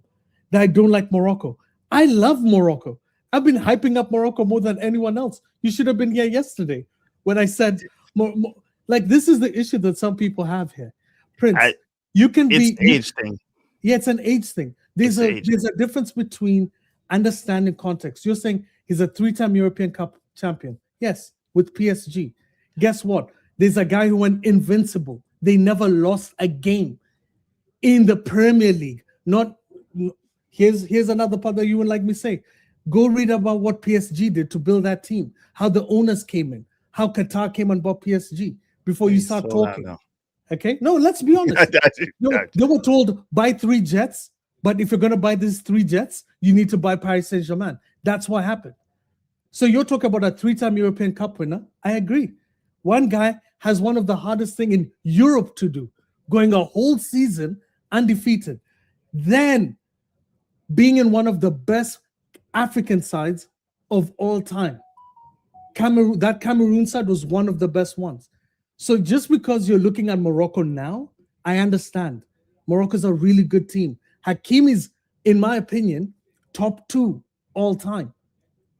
But it's not, you can, just because you don't know. I think you just don't know the eras. And that's why you look at this Lauren guy, you don't know who this guy is. He was exceptional, bro. But go on. And we're talking here, I'm a PSG born, raised, bred from day one, right? So yes, the Hakimi 2-time champs, 2, right? Because one of them is Real Madrid. And it was not really. He didn't really play in that. He wasn't that. Yeah, he didn't really play, man. Yes, and my favorite of all time is Haj from Morocco, right? Yeah. I understand in this era, yes. I think that's where a lot of the age thing I'm saying is like within the past 4-5 years, Morocco has been the blueprint. Yeah, and no doubt. So I think that's where people started to kind of forget everybody else. Yeah, that's what I'm saying. Recency bias. Yes, the recency bias is so strong. When what you understand something is invincible. You said invincible, more like draws. Yes. Do you know why they had many draws? Because of people like Lauren. And it's also impossible to do that. Yeah, any CAF team before Morocco they used to get to the quarterfinals in a harder time when you didn't have half of your team playing other nations. Like, you need to understand, Cameroon was going into the quarterfinals of CAF team before Morocco. Like, my goodness.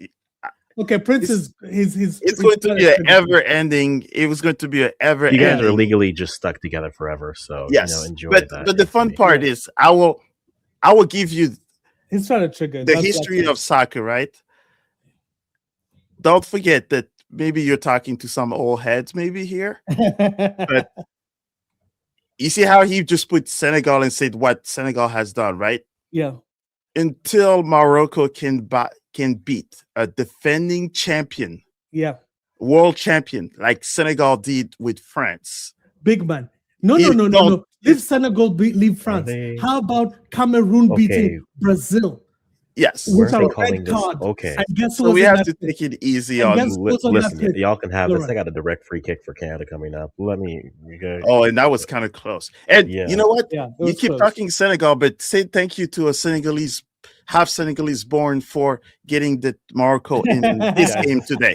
Because We're- without a this is not kid gonna named end Joe, anyways, they but would not have free been kick in coming here. for Canada. Is That's this the crazy. moment? That's gonna be a nice one. That's Hey, crazy what they said. Morocco is an African country. If you're on Twitter, you're going to see a post that I posted that says that I am cheering for Morocco at this moment to make it through because our history together is longer than all of you kids talking smack right now about Senegal.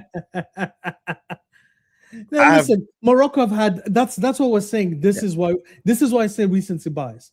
Yes. Morocco have been good now, and by the way, we want them to be good. We Yes. want African nations to be good. Period. Whether I will it's celebrate when Yeah. if they win the World Cup. if they win to me, even if they get to the quarters or the semis, I don't care. I Oh, celebrated. I want Morocco to go as far as they possibly can. Yeah. This is the one time I want Canada to beat them. But Yeah, because overall, yeah, because I live in Canada, but and I'm not Moroccan. But but when Oh, eventually, Morocco is one of the best African nations we've seen. There's no one, we're not denying that. But also removing what other teams did is ridiculous. Like you're basically going, oh, they've done everything that and no other team has done. That's nuts. Right. You have that is the age thing right there. Mo, you're right. And I understand they Well, made I'm- it to the semifinals. Dude, I was cheering, jumping in places when they were doing Yeah. it. And guess what? All right. I have- So I have Moroccan moms. There you go. If you want to hear it, Cool. people that have known me since I was in diapers. So there's no hatred there. all right. So two substitutions here coming for Canada. Richie is off for Jacob Schaffelberg. You Uh-oh, have that's good. Promise Yeah. David on for Ali Ahmed. And Schaffelberg is my guy. Go. we're gonna see anything else come. Oh, Woo, right that when I was a say his name. That was a good chance. That was a good chance from Buchanan. Yes, most definitely. That was a really good shot from Buchanan. So Shit, corner growing kick. up- Yeah. Shit, growing up, I thought I was Moroccan for a moment. Oh, you? Well, while we grew up in France, it's pretty much all. It's like Senegalese, Algerian, Moroccans. We're all in the same building, same Neighborhoods. family. We eat Yes. dinner, eat lunch, hang out, play soccer. Mhm. If you live in France, pretty much, if you hear Habibi, you don't know who's calling you. Big, oh, that's not bad. So come hang out with us in France, and you will see that the color lines when we talk about Morocco, Senegal, Algeria, all of these French colonies. The But only also- thing the only hatred is online. Here's the thing that people also need to understand, like people like Prince. There's a difference between right backs now and right backs back in the day. Ooh. Right backs back in the day were defenders. Right backs now are considered to be hybrids. They both attack and defend. Back in the day, you did one role, and you had to do it exceptionally. Because guess what? You know who they were facing? Do you know the best player Hakimi has faced is maybe who? Maybe Mbappe, maybe Messi, right? Because did PSG ever face Barcelona? Yeah, they did. When he was in PSG, he definitely faced Messi at Barcelona. But we're talking back in the day when you had every single team you faced had an elite, world-class striker or world-class winger. Every team, not some teams, every single one. This discussion is one of the most interesting ones we can even have. the difference between errors. We'll continue to have it. I will continue to have it. It's okay. As I said, if you think Hakim is a better player, Morocco scored a second. And Gets what you a early. freaking counter. It's just from a counter, dude. So it's Querpo, and then so that's all. Oh man, he fucked up. Dude. Why'd you Oh, take yep, that was a bad pass. Oh, dude, look at that counter though. Just Bang. the Is that who quickness just of it. scored? It's just Yeah, yeah. I'm thinking who Yeah, scored. look at that. Okay. Oh my, it's Yeah, Diaz, no? easy. Oh, is it? No, it's Same guy. what's his Timothy. name? Unahi, yeah. Yep. Yeah, Unahi And with it's the over. brace. yeah, it's Yeah. over. It's over now. The game's Ah. over at this point. 2-0. 2-0. Yeah, they're gonna Not say. for lack of effort, but No. Yeah. Yeah. Really impressive. not for lack of effort. All right, They so just this couldn't. is gonna be a very interesting. So there's a lot more to do with the France Paraguay game there, huh?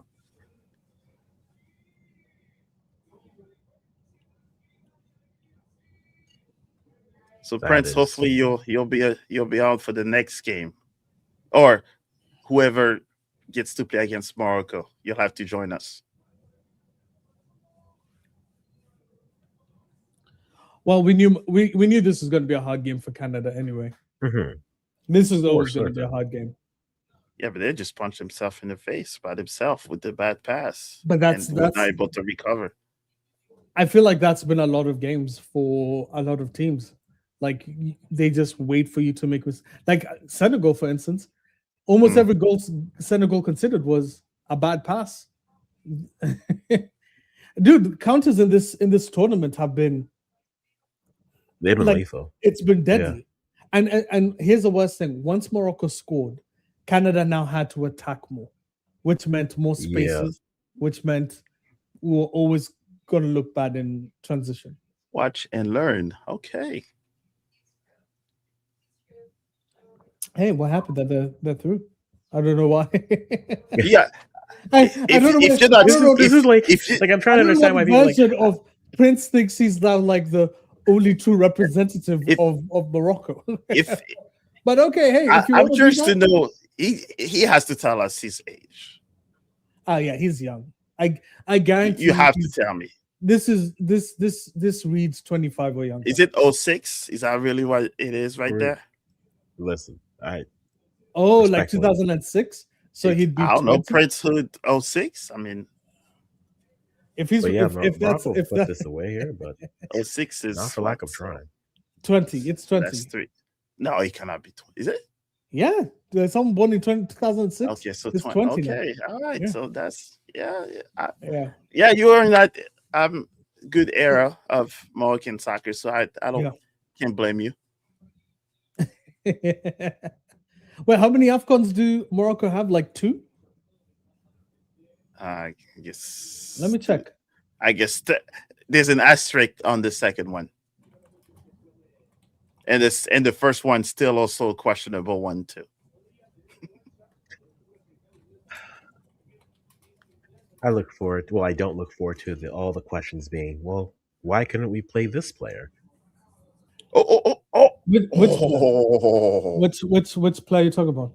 I Oh, I just saw you must be a second ahead of me Oh, because yeah, I that just saw could've- the Rahimi header. yeah, Oh, Kerpo was beat. He was beaten. Yeah, the keeper was beaten Yeah. completely.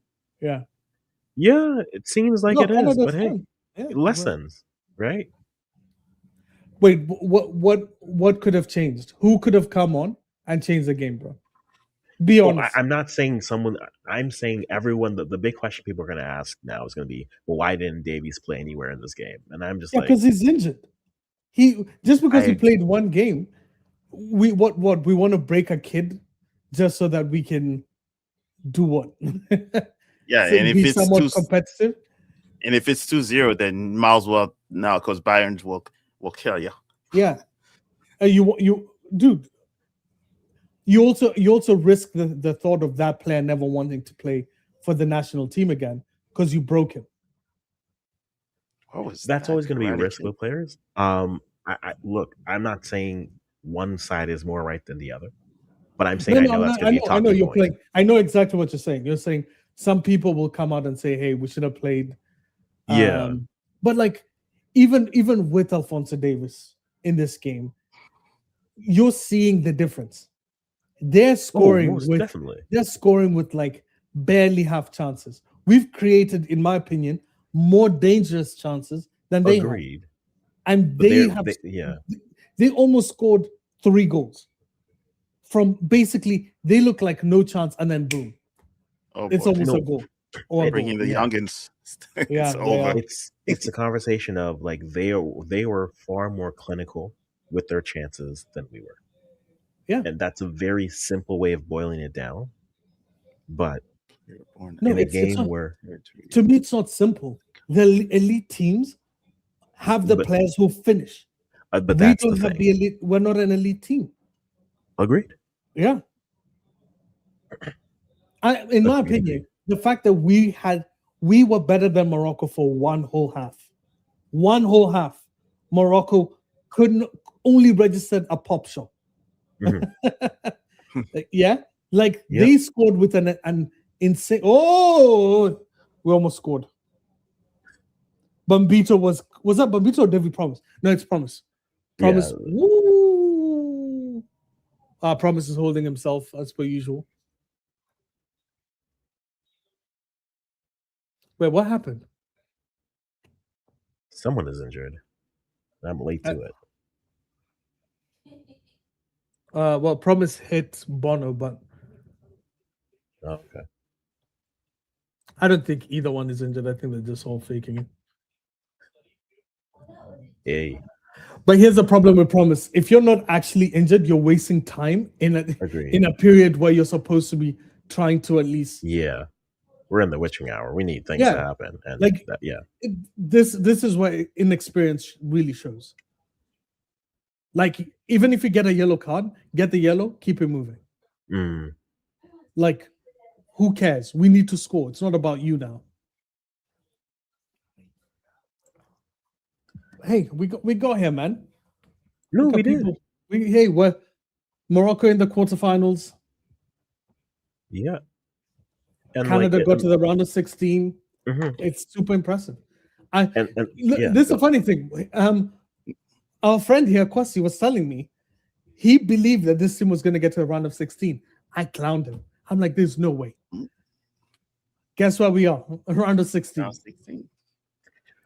I will see my check later on, and Oh, I no, yeah. prefer my money in good currency. No, facts. I will give you credit when credit is due, brother. I don't try and hide that.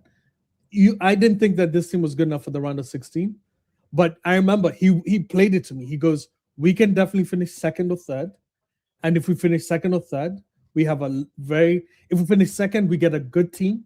If we Mhm. finish third, we might not make it out. Oh my goodness. We finished second. Yeah. Oh, And that for was sure. important. Yeah. Mhm. Otherwise, No, we'd have like- met the US. Listen. We joked around and said, hey, as a host, you don't want to be the first one to lose, but it's not like we've lost. Like, it's not even like I think this is, you go out like this. Yes, it's just a lack of. Now you've learned. Now you've learned again in the big moment. Listen, you can create chances, and again, Woo! that's where I talk myself into it. Sorry, go on. Chances. It's Yeah. chance creation is what I thought if I can't had a chance. And to be honest, they did create chances. But again, you see the experience, you see the clinicalness of these teams at this level who reach this level. They need one, maybe 2 chances to put a chance away, and they're there. For Canada, we're still in the spot where it's 20 parts of 11, and then maybe but one. For us to do that, we need better players. And now we learn, and now they know that. Well, I hope they know that. So love you, Pedro Tanny, said but- 19 of the 26 Moroccan players were born outside of Africa, 18 in Europe, the lands of Europe. Damn. Okay, but That's see, crazy, I have an issue with that statement because, listen, nobody. Why are we making this a point about this? Like, for me, it's like, why are we making a point about where the players are from in this sense? Because to me, I've never cared. To me, You then, could- hey, buddy, how about this, Pedro? Then that means You don't have Jonathan David. You don't have, if you're using that reference, Canada's main players are not Canadian either. Then, how about that? Where's Yeah. Alfonso Davis from? Where's Jonathan He's Davis? Liberian, born in Ghana. Yeah. They could have used him last night, right? No, Ishmael that's what we're Kone is saying. Ivorian. Like, so This is if a we're gonna start dangerous making game to these play. if this is where we're gonna make the line, no, it's like It's a that to stupid. me It's a seems dumb. stupid point. I know you're trying to Yeah. make a joke. I think Pedro's been very. We've seen him in different comments. This is a joke. Yeah, This is a joke, but it's a dangerous joke because this thing has a fine line of racism. It's a very Yes. fine line. It's not a fine line. Yeah. No. I mean like this one because Yeah. They essentially took. Yeah. you're questioning the Moroccan, the Yeah. Moroccanist. It. Is it that the a, Moroccan. it- the yeah. Moroccan? Pretty Moroccans, much. yeah. I 110% hate that statement. Yeah. Anyone that said, and I think Nelson and I were talking about it, right? Yeah, we were. Yeah. It's an eternal joke that they've taken that now people that want to talk about race are using now to justify it. Yeah. Yeah.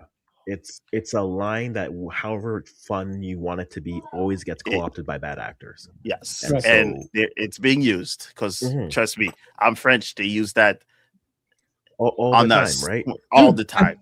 Asua Koto has one of the best ever statements I've ever read. Asua Koto is the reason he's French, but he chose Cameroon. Mhm. And when he was asked why he chose Cameroon, he said, "When you win as a black player in France, you're French. When we lose, you're African." Yeah. So whenever people make these comments, they don't understand that there's a hidden layer in Europe where if you're black or of African descent, they don't even consider you that country. They consider you from the country you're born. Now it seems like this mark that they're putting on players where they go, "Oh, you remember when we used to use that racist stuff on you? But now you took it seriously and you then chose that country to represent." and it's such a funny thing because again, we were talking about age. This is age. If you weren't there when you saw Asua Koto being ridiculed for doing this back in like 2004, 2005, it's crazy for you to understand this. There's a reason why 20 years ago this wasn't a thing.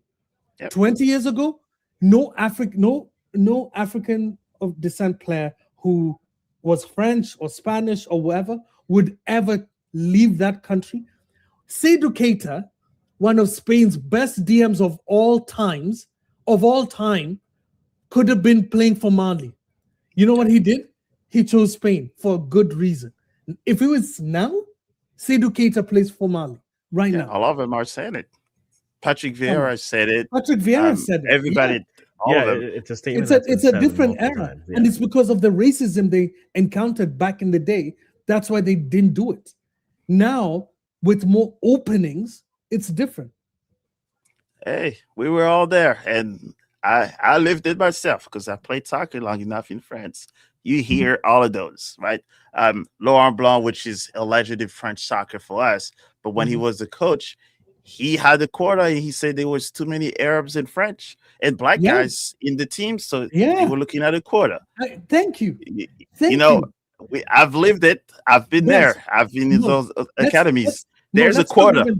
Let's even get even deeper, Mo. Yes. For those people who don't understand this, let me tell you why this is a really interesting point. Yes. Italy were the best. The Italian league in the 90s was the best league in the world by far. It wasn't even close. Italians started saying, "Why are we spending so much money on bringing in Ronaldo from Brazil or Adriano from somewhere? Why are we getting black players like now the Balotellis and all these black Italian players that were slowly coming through the academy?" Do you know what Italy did? Italy said, "We are focusing on only Italian players." Those stupid Italian FA authorities, even though the Italian coaches were telling them, "We need foreign players because you then improve your level in your league." You have to. Because if your player just presumes that they're going to have a position, they're not going to work hard. So The Italian, you can see it's a literal line. From the moment Italia 90, from the Calciopoli event, when a bunch of people got removed, Juventus got relegated, all these big teams got removed from the first, from Serie A, and then they implemented all those stupid rules that they implemented. You see the Italian football get worse every single year. Guess what they're planning to do now, Mo? All those silly rules they made in the early 2000s, late 90s, they're changing them. They're rewinding because they're like, oh, we understood now. We need other players from everywhere to come to our leagues to make the league better. Once your league is better, your homegrown players play better. They see a standard that they have to play at. So someone just said here, was it Pedro? Pedro said, place of birth is important, but where you develop your talent is. That's bullshit. Yeah, but your second post, you might want to remove that. Yeah, but no, let me tell you why that's bullshit. Development can happen in multiple phases. You can develop till you're 11, like Yan Diomande. Yan Diomande developed till he was like 11 or 12, or like 13 in Ivory Coast. Moves to the US, moves to Europe. Your question then becomes, is it 10 years? Is it the first 5 years? What? Morocco third? Ooh. What? You got caught sleeping. I just want to clarify. Yesterday, I said Morocco would probably score 4, and Akwasi said the game would end 4-2. Listen, I'm still praying for my goal at this point. You said that earlier too. I'm confused. I'm that second one I did not like. I'm not at the goal. Oh, I see the goal. Yeah, it's right. Oh, it's Unai hat trick. Yeah, he's on fire. No, Raheem gets it. Rahimi gets it. Yeah, the 9 and the 8 looked almost the same. Brother, 3-0 is rough. Yeah, let me look at my American friends dissing me. Oh, don't worry, they're coming for you. Yeah, that second part, you might as well not even show it. But yeah, that one really pisses me off. Yeah, Prince, it looked like an 8 from my terrible stream. So it's definitely an 9. It was Rahimi. This game was gonna, using the 2022 World Cup, like this was feeling like, it's that Belgium game, and now I'm like, it's that Croatia game. But I told we didn't say anything crazy before. When I told you I told Akwasi this. I said, if Canada loses 4-2 to if Morocco beats Canada 4-2, meaning Canada scored 2 on this Morocco team, who couldn't concede more than 1 against Brazil, who couldn't concede more than 1 against Netherlands, but somehow concede 2 to Canada. I told him, I said, he got stretched. I said, Kenya beats Morocco at Africa Cup of Nations 6-3. That's how that was. Listen, yeah. And we're in form. Yeah. Oh, no way the game ends like that. They scored the game ends? Yeah.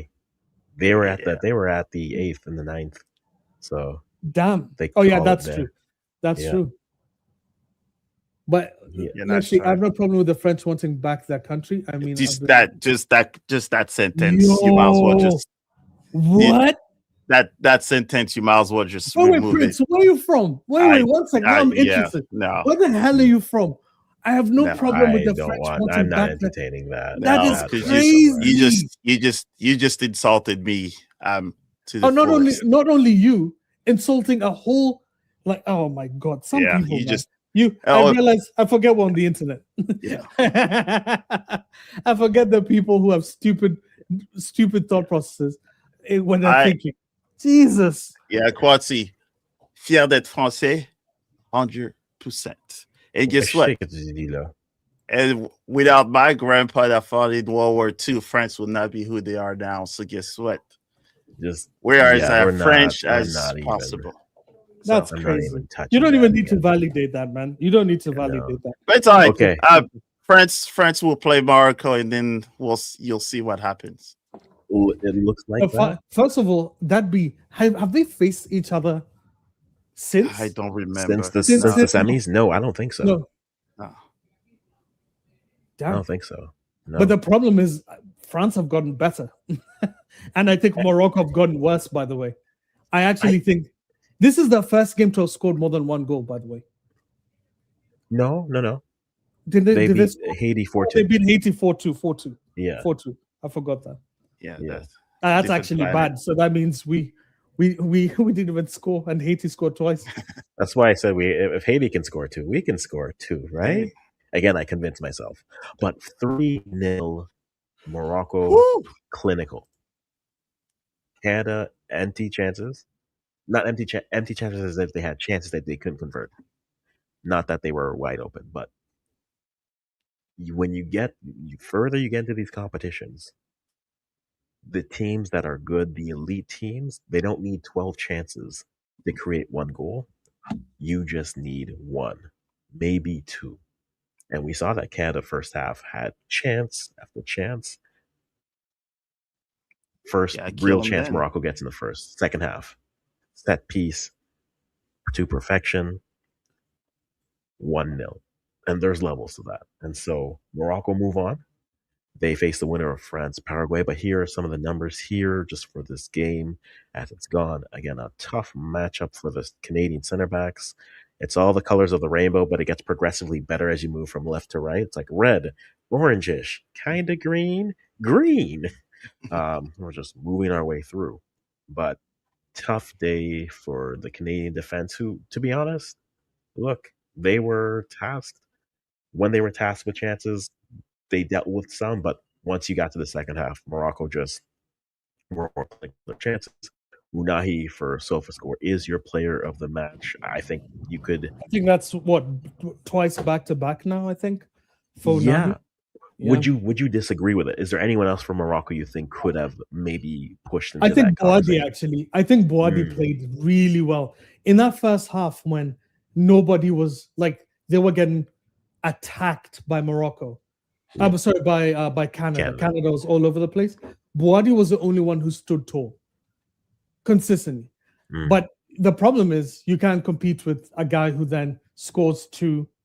The goal boost is always going to push you up. There's no doubt about that. But I think Boadi is a very quiet, like, because when in the first half, Unahi was also there. It's not like he joined and he was there in the first half. He didn't do well. They couldn't get out of their own defensive lines. So I think Boadi has a really strong point in my opinion. He did his job. Yeah, he did his job. That's very fair. Question now for Morocco. We'll get to Canada in a minute here, but how bad was the Saibari injury? Oh, it's bad. I'm pretty sure he's out.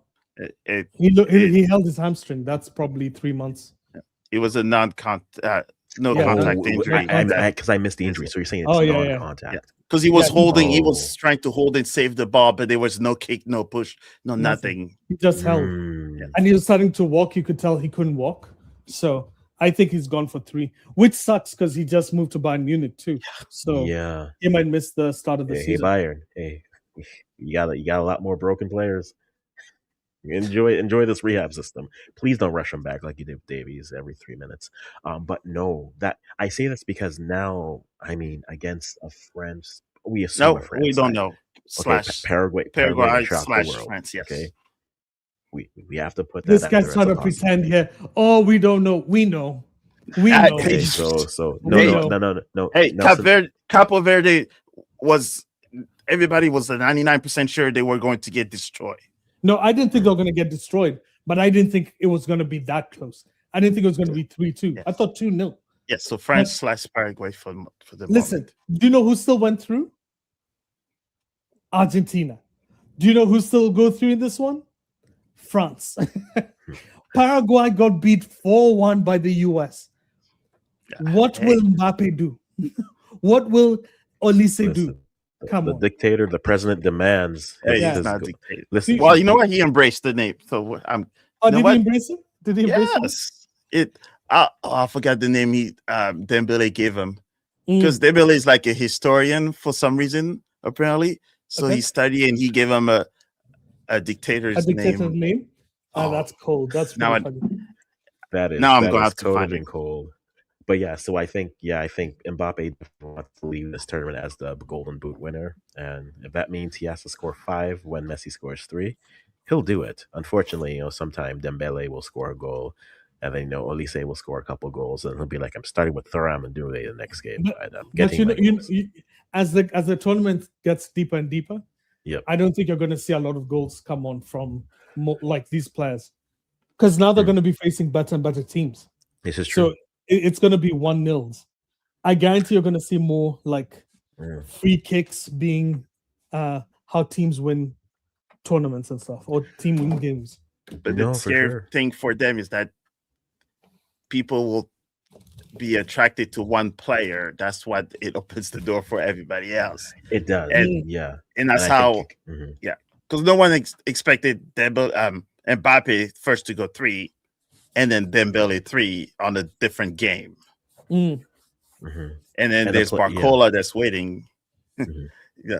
No, for sure. No, but I bring up the Saibari injury because now it's okay. Yes. What do they do at striker? They have maybe a week, if less. Raheem. So you're going Raheem is there? I think Raheem has actually shown to be a very good substitute. Yeah. I don't think he's obviously nowhere near like Brahim Diaz, not Brahim Diaz, but he's nowhere near Saibari's level, but he's still an elite player. Yeah, I think the problem is not who do they put in, is that who's going to be the next man up, right? Because their striker, they make sure that they sub him out, Now it's your second that comes when everybody's tired. Now who's coming afterward and who's going to score the goals? Because that's one or two goals for the next game or two that you just lost. That's definitely that, and I think you could do worse than a 2-goal. You can do worse than having a 2-goal outing replacing your starting striker. So I think definitely good. I'm still going to say, look, I don't think they go to El Kabi, but it's someone we've seen score for them. So no, it's Raheem. Raheem just scored. I know he did, but I'm saying now you have a week to work it through, to come through, because the next games are a little bit later. But I'll take a look at that in a sec. But yeah, no, I think that's Raheem did well. That's a good way just to reassure if anyone's wondering what they can do without Saibari. I'm pretty sure Raheem has played well both back-to-back games. Like he's played well in back-to-back games. I think sometimes we overthink things, and it's if a player's played well. Like remember the Kyle Larin thing when he played well one game. The first game he came on, played well. Second game he starts, he scores, but just because he scored, his overall performance for me wasn't good. But at the very least, he did his job. His job was to score goals. Rahimi, by the way, that header that hit the post and almost went in, that means he could have easily scored 2 goals this game. So, like, to me, Rahimi has to play. And the issue, though, against France, they need to figure out that midfield. Because now it's last game, Boadi was poor. Ayanui was the main guy. This game, Boadi was good. I think Ayanui probably played his worst game today. And then Unahi has been their best player in the last 2 games. But, dude, he's now facing monsters. It's a combination of Manu Kone, Adrien Rabiot. You need big guys. You need that physicality. So Boadi has to play. I like that the coach benched the Boadi early on. He's been doing that, by the way, if you notice. 70th minute every time he removes him off, So he still have to get acquainted with the team. He just got introduced. That's true. That's true. That's true. All right. It's just the experience of France. So and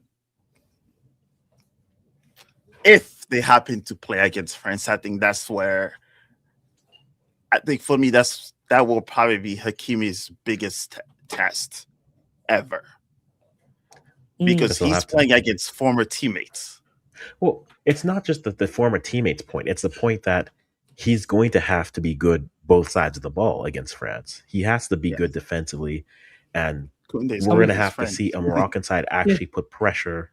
Here's what Prince wanted to hear, and it's going to come from a guy he thought hates Hakimi. Boys, Hakimi has proven over and over and over again against every single level, he never shies away.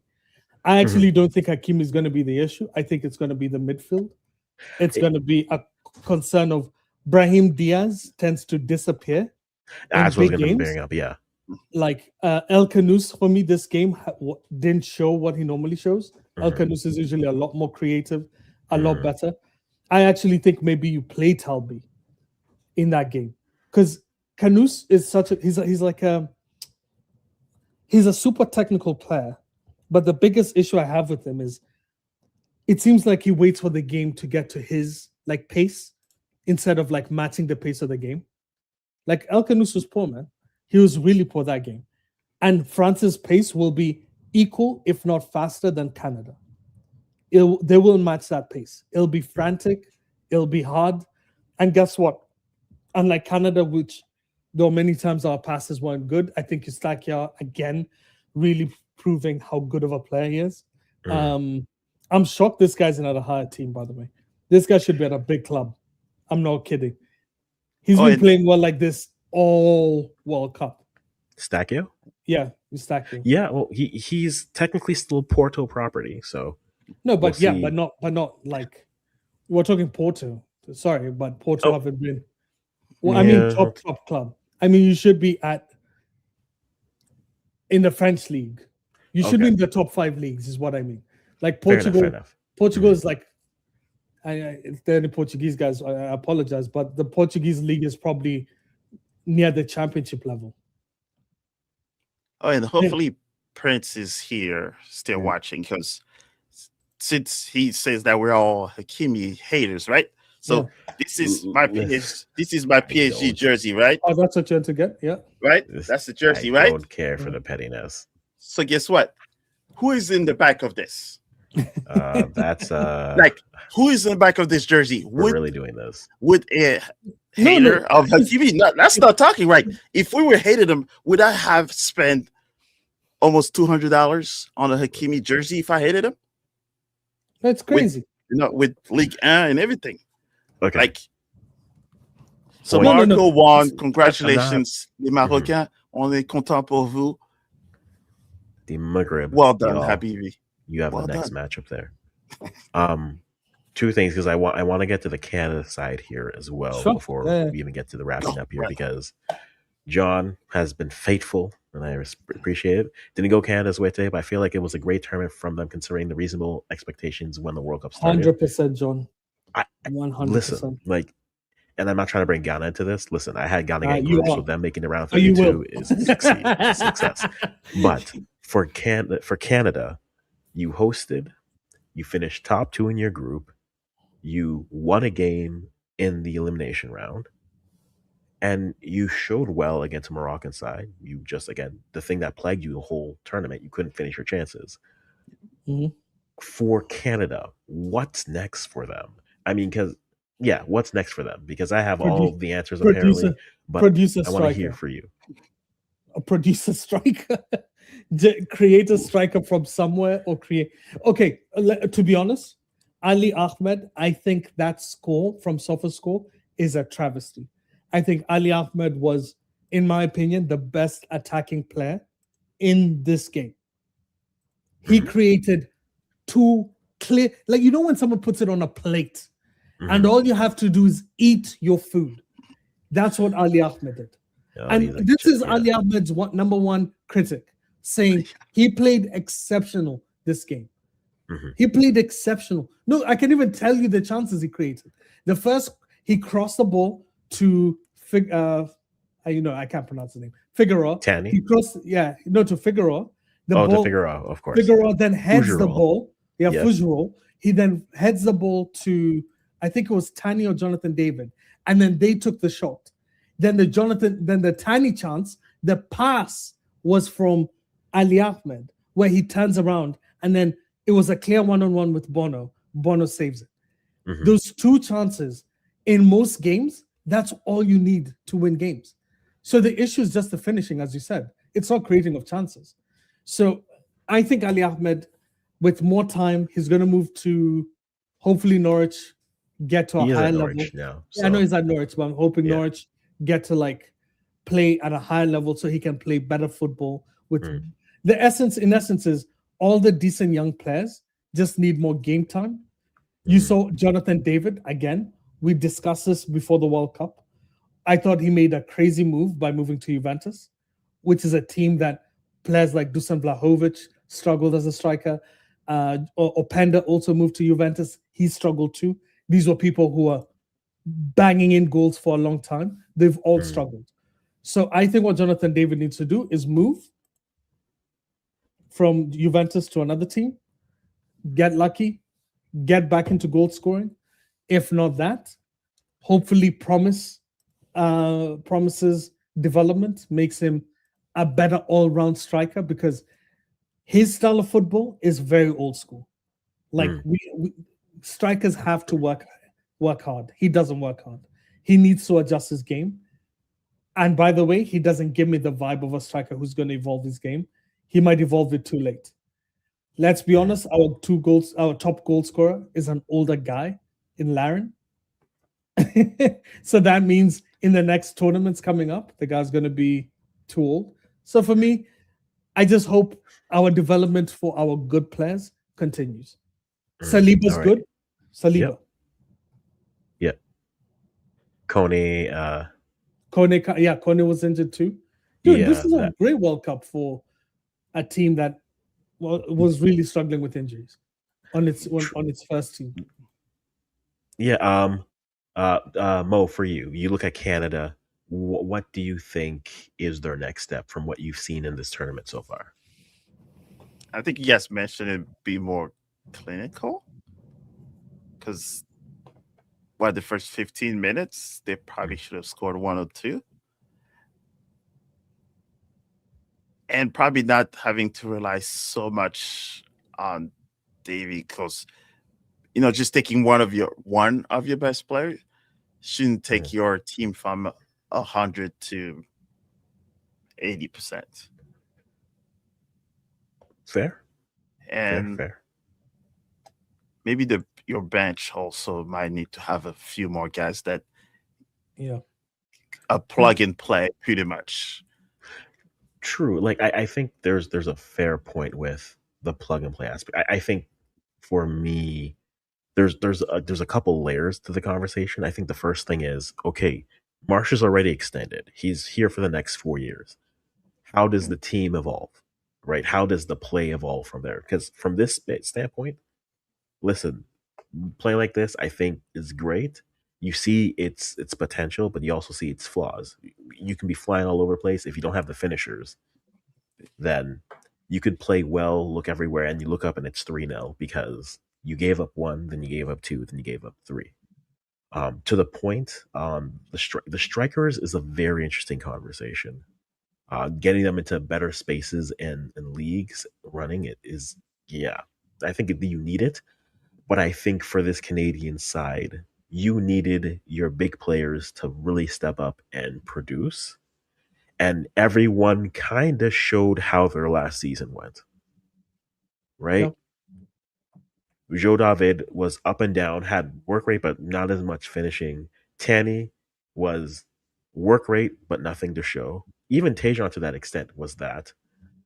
Steph left Porto to go to MLS, get more playing time. Our best player throughout the tournament till his leg snapped in half was Ismael Kone. And that's the player who played the most consistently, Sassuolo, in Serie A. I think you go to the defenders, Davies is there, is not there. That's emblematic of his last year. Luke de Fougerolles, I think, had a good year, but he also dealt with injuries. Bombito also just came back from an injury. Alistair Johnson also just came back to an injury right back. So again, if you factor all this in and you're telling me this team makes the round of 16, you know what? I'll take that. I'll take that even though the game ends as it does. I do think, though, to that point, Nelson, they need to get their strikers into a space, they need to be producing, but also they need to be playing consistently. Right now, for a lot of these kids, right? I'm gonna be honest. One of the changes that really needs to happen, and it's gonna sound crazy, is moving away from Jonathan David. And it's because Jonathan David he's our best goal scorer, technically, from a technical perspective, Mm. but he limits the team in so many ways. He can't Expand hold on the that. ball up. He can't hold the ball up, Mhm. which means you have to play another striker whose main role is occupying the defenders. And then his role is, let's call it the Griezmann role, let's call it the Joao Felix role, where he's the second striker and his job is to make the game tick.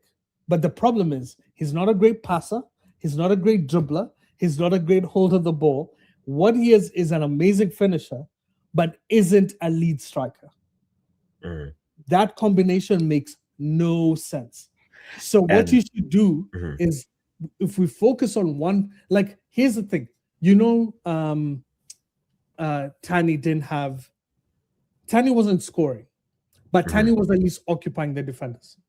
If we didn't have Jonathan David and you played, say, Saliba, I think Prince is the one, or someone else had actually said we should play Saliba instead, so that we play in a 4-3-3 sort of system, which actually makes more sense, because where Ali Ahmed and Tajan Buchanan were playing, they were playing as old school wide midfielders instead of inside forwards.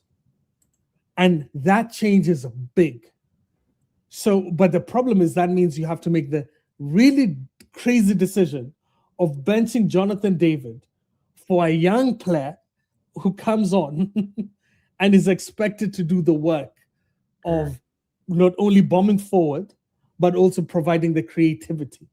But I think the evolution of this team will have either Jonathan David not start and you move to a 4-3-3 or a 4-2-3-1, or you keep Jonathan David, but then you need a striker. You need Jonathan David to bang in the goals.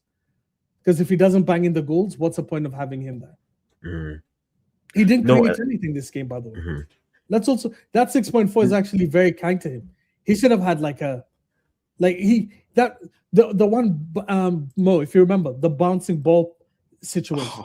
The ball was in the right position for him to take a first-time shot with his weaker leg.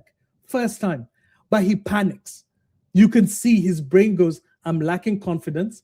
I'm not going to take the shot. The ball bounces. Bono closes the space. And now he has to take a cross-come shot to hopefully either beat the keeper, but then either Tani scores or somebody else scores. But it was bad decision-making. And yes, I know it's a confidence thing.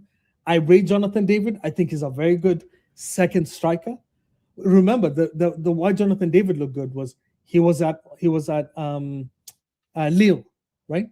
He was at Lille, yeah. And he wasn't just an outright striker. He was a second striker.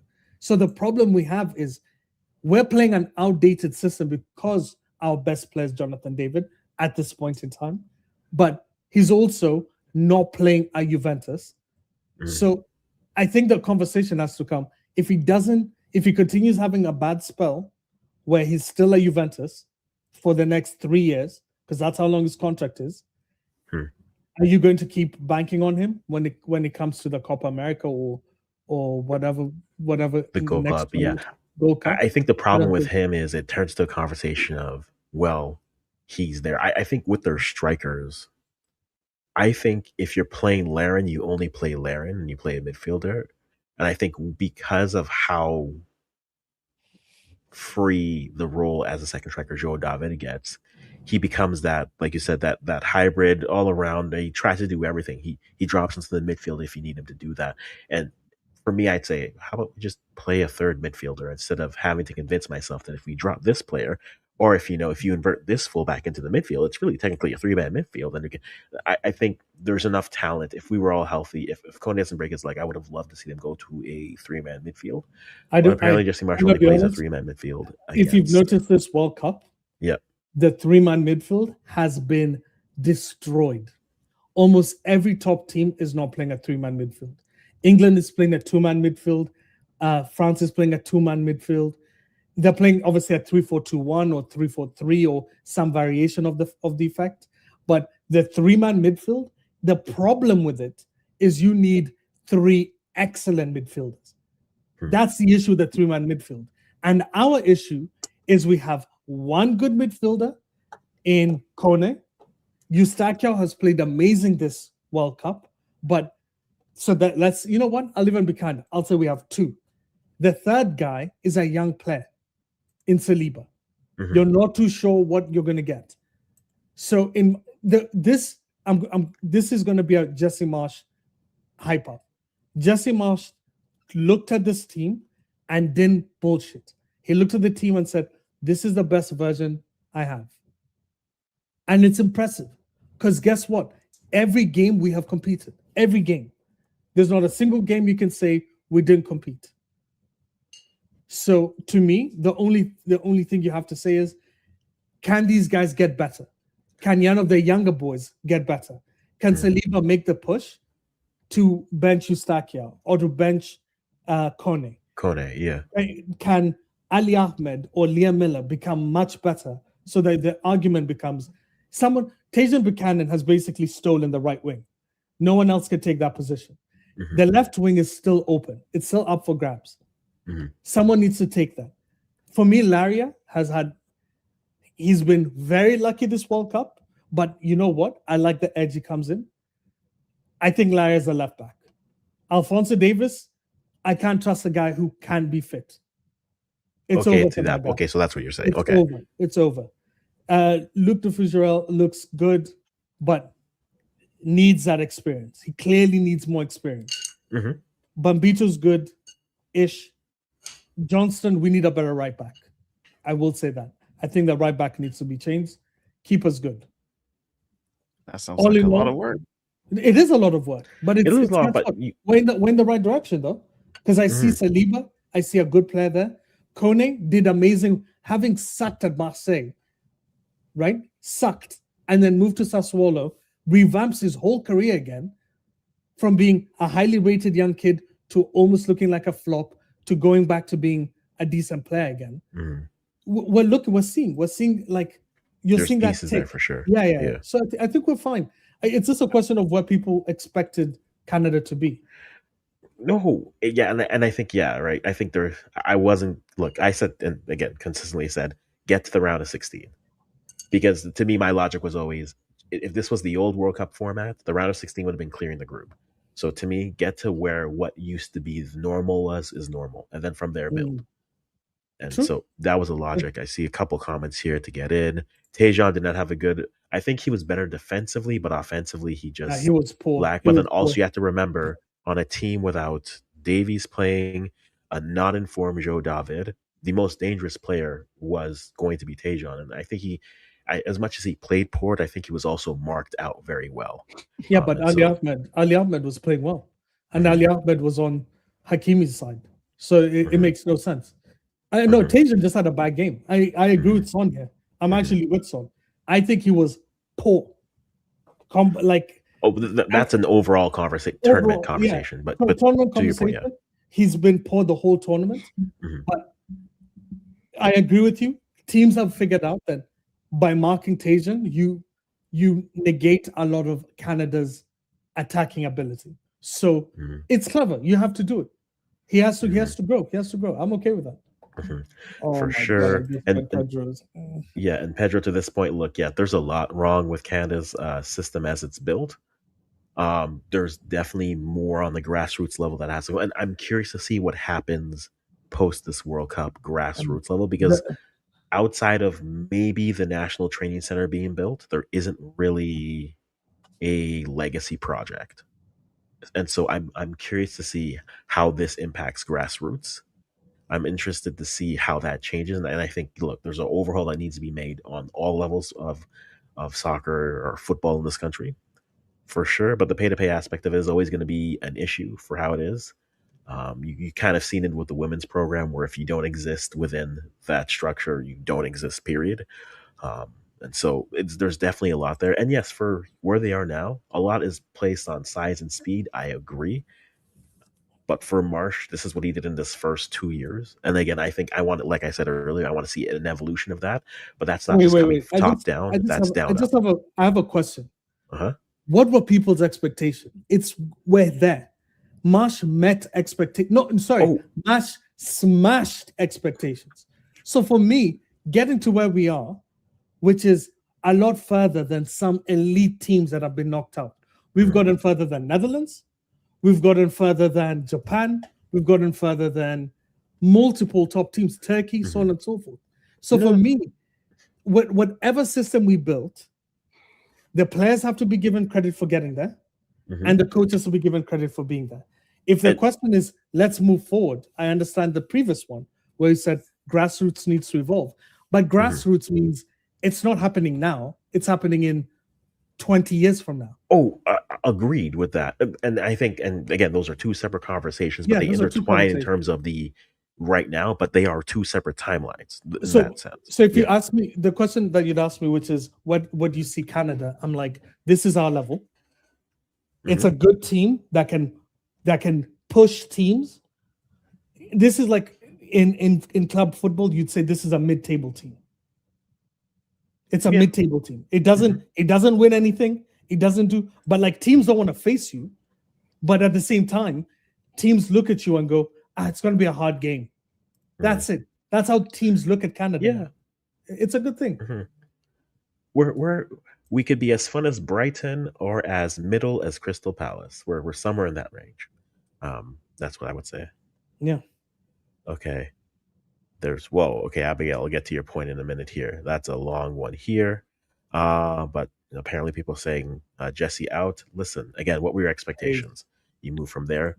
Marcelo needs to be able to play. I think that's another player that they missed, not at this tournament. I think he's another player on the left side where it's somebody,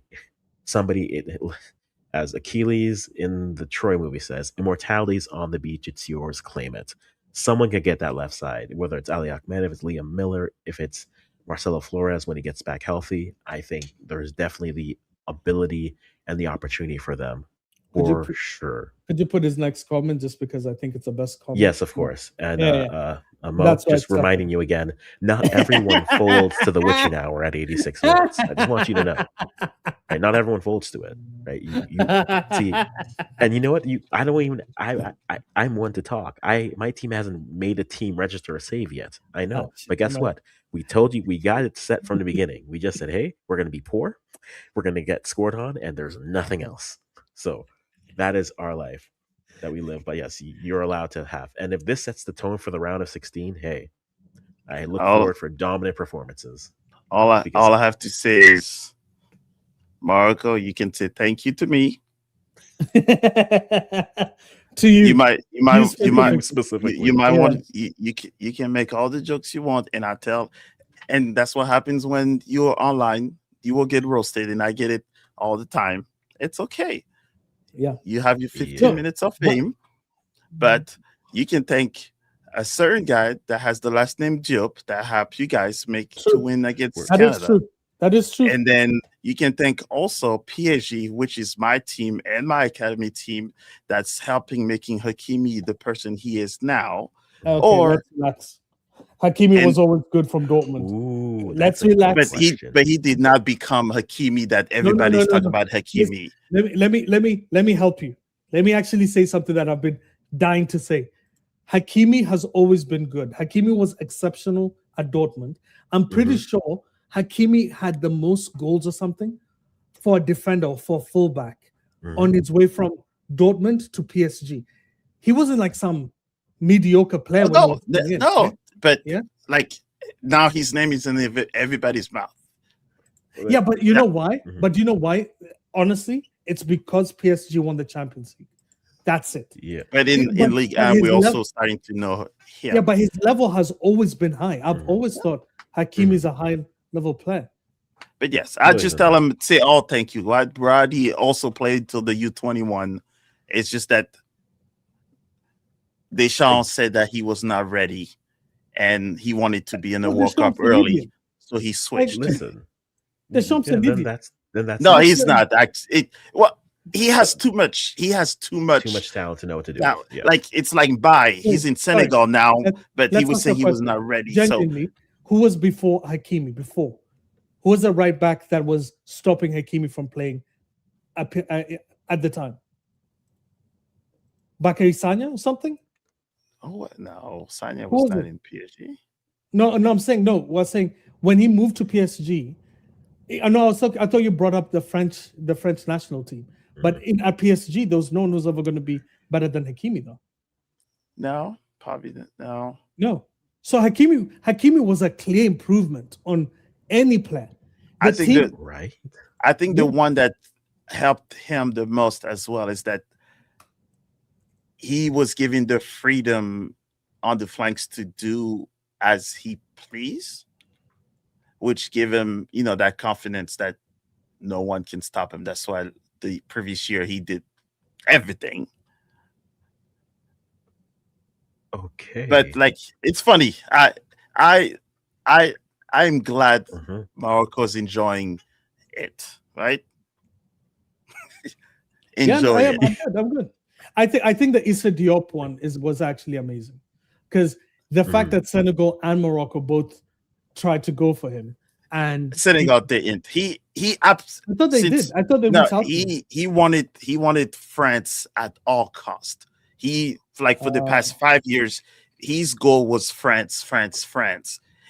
That's why a lot of Moroccan was not happy when he got selected, because that was only thing he wanted. But he saw that also on the French side, it was not going to happen. It never And happened. then Senegal, there was too many politics that was happening. That's where he went with Morocco. That's the linear part. That's why everybody's talking. So hopefully they will use the same energy that they use for France, saying that everybody's black, even though everybody was born in France, that they use it for Morocco as well. All right. Fair enough. So good luck with and with Canada. the I'm matchups. impressed. Now you see, there you go. All right, so matchups coming up. I didn't realize this is what it is, but 5 days between today and the France-Morocco matchup. 4 days for Portugal, Spain. France/Paraguay. France. Okay, I will not disrespect the Paraguayans. Okay, I am. I respect Central Americans very well. I want to visit there. I don't want to end up there. That's another conversation for another point. But that's. Did you not hear what Mo told you? The Paraguayan coach said, "I'm disrespecting them right now. France are going through. I don't know why we're giving Paraguay this opportunity to act like that. You had a good run. It's been nice. Sometimes we just call a spade a spade. France would need all three of their attackers to get injured and their bench to get injured for Paraguay to have a chance. That's called Astaghfirullah. We don't say that. No, but that's what I'm saying. No, I know. Astaghfirullah, but no. Well, I'm just saying the honest truth. Yeah. Okay, so I just realized that everyone has 2 teams have 4 days rest. One team has 5 days rest. Which team? This makes no sense. So the first bracket, which is here, Canada falling to Morocco. So Morocco will await the winner of Paraguay, France. That's on July 9th. That's 5 days away. Portugal, Spain, and then United States, Belgium. That winner is on the 10th. That's 4 days away. And Brazil, Norway, and then Mexico, England. The winner of that plays 6 days later, as well as Argentina, Egypt, and Switzerland and Colombia. They play 4 days later. So that's an interesting aspect to keep in mind. But that's the round of 16. That's what the quarterfinals will look like. Later today, you have Paraguay, France this evening. And then tomorrow, it's Brazil, Norway, and then Mexico, England. That'll be a very fun day of football overall. The next day, you have Portugal, Spain. Thank you for showing up, Portugal. And then United States, Belgium. Hey, by the way, what's funny is Spain and Portugal actually play very close every time.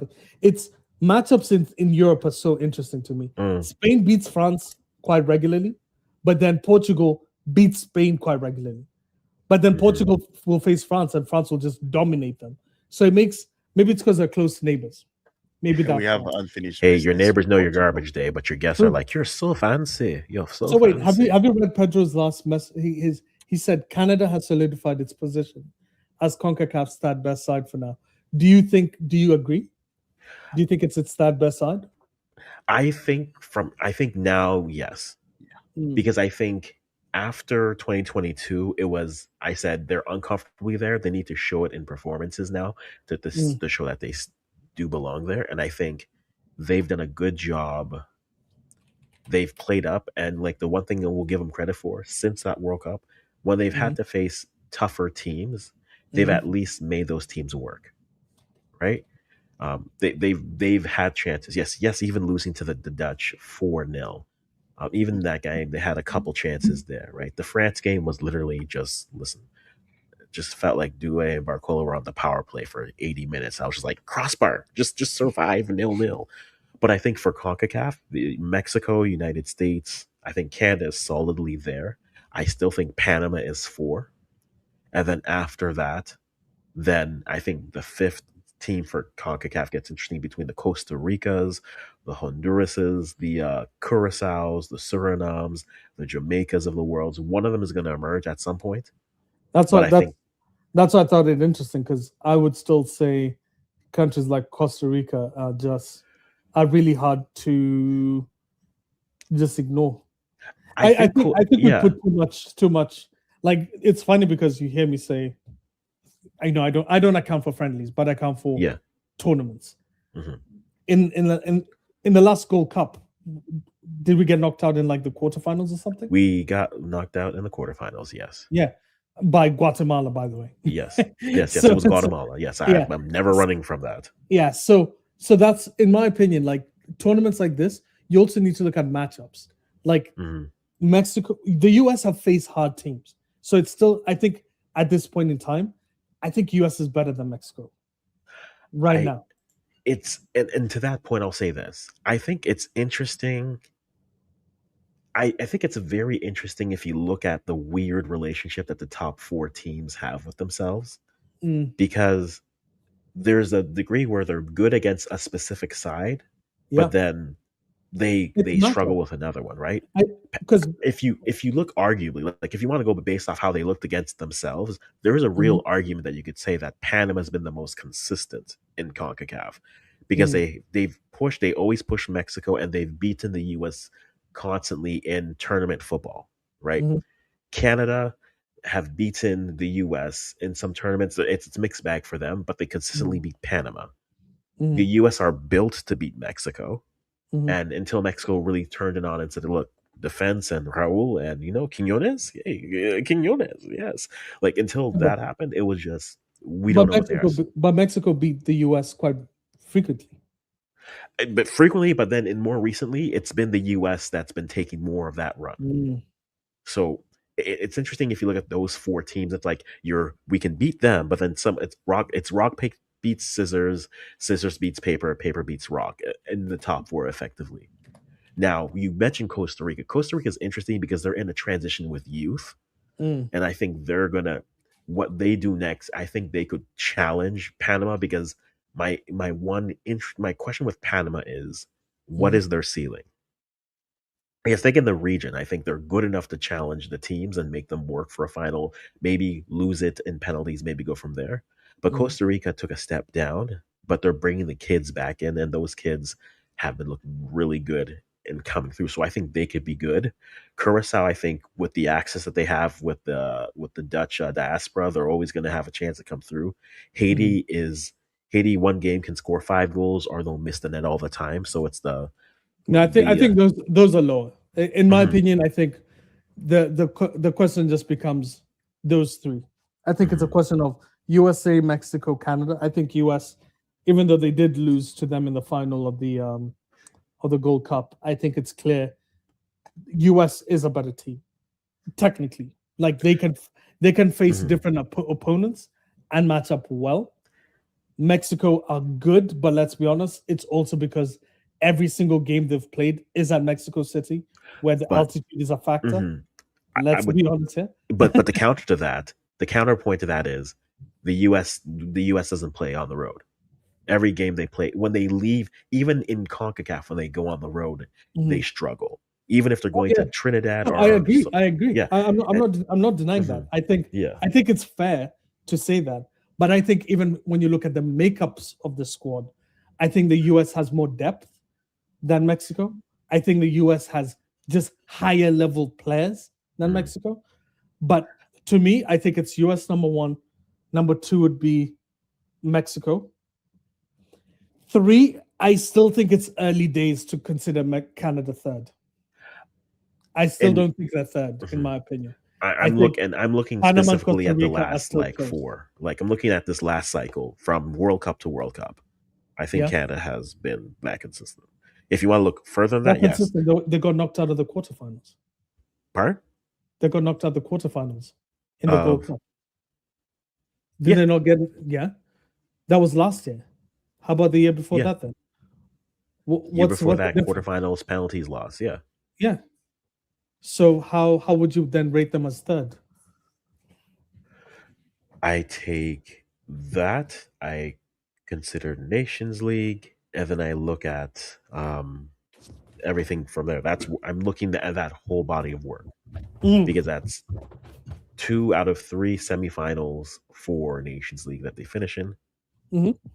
Right. I think, and like to the point of that, again, you can have who you have. I think right now the U.S. is a better team. I think Mexico has a better defense than them. I think the better defense is Really? definitely Mexico. You I think do so? think so. I You think they're think- built. You They've think the put more combination of emphasis on it here. Yeah. Anthony Robinson, Richards, what's his name? Freeman. I think that defense is rock solid. I'm not saying it's not rock solid. I'm saying though I would take Mexico's defense because Mexico.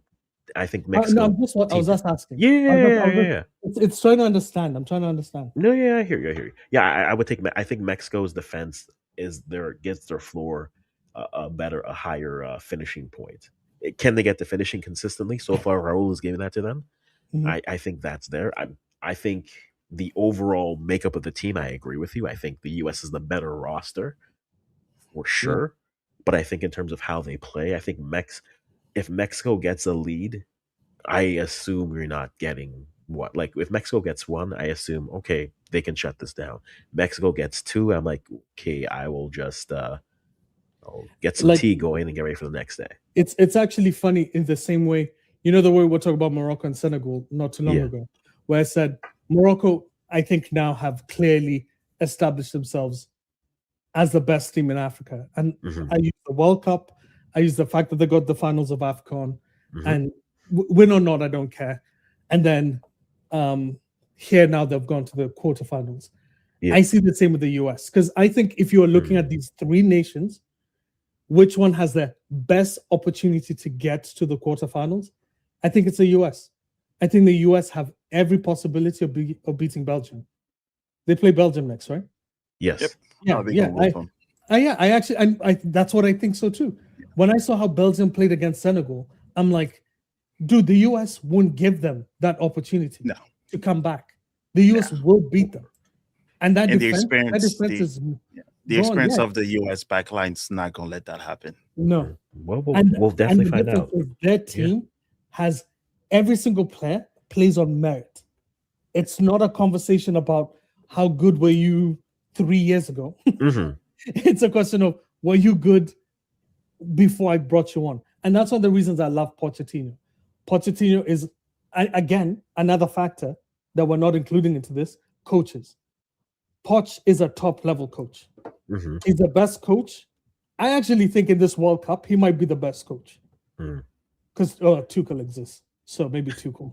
Deschamps exists. Nah, give me that guy. Well, I'll give Deschamps credit. Gets all those offensive players play good defensive football. Give me that previous World Cup run. Give me Conte. I could put any team. I could have chosen the French B team. Put Conte in that midfield. All right. And we run. Just to close it out, I just want to say that I think people just don't give him enough credits because we're talking about a team that has the most ego in any team. That's true. That's actually true. He's able to manage 26 superstars, and he can sub out Dembele, and there's not an argument. True. That you know what I'm being facetious. Oh, I know. Yeah. You know I rate Didier Deschamps, but Quill said at least the beer was good. I respect that. Listen, Kills had his time here, but no, a tough outing for Canada, but not without trying. They definitely had chances, just couldn't finish, like you said earlier, for there. And we'll end it off here because this is why we're here. Congratulations, Morocco.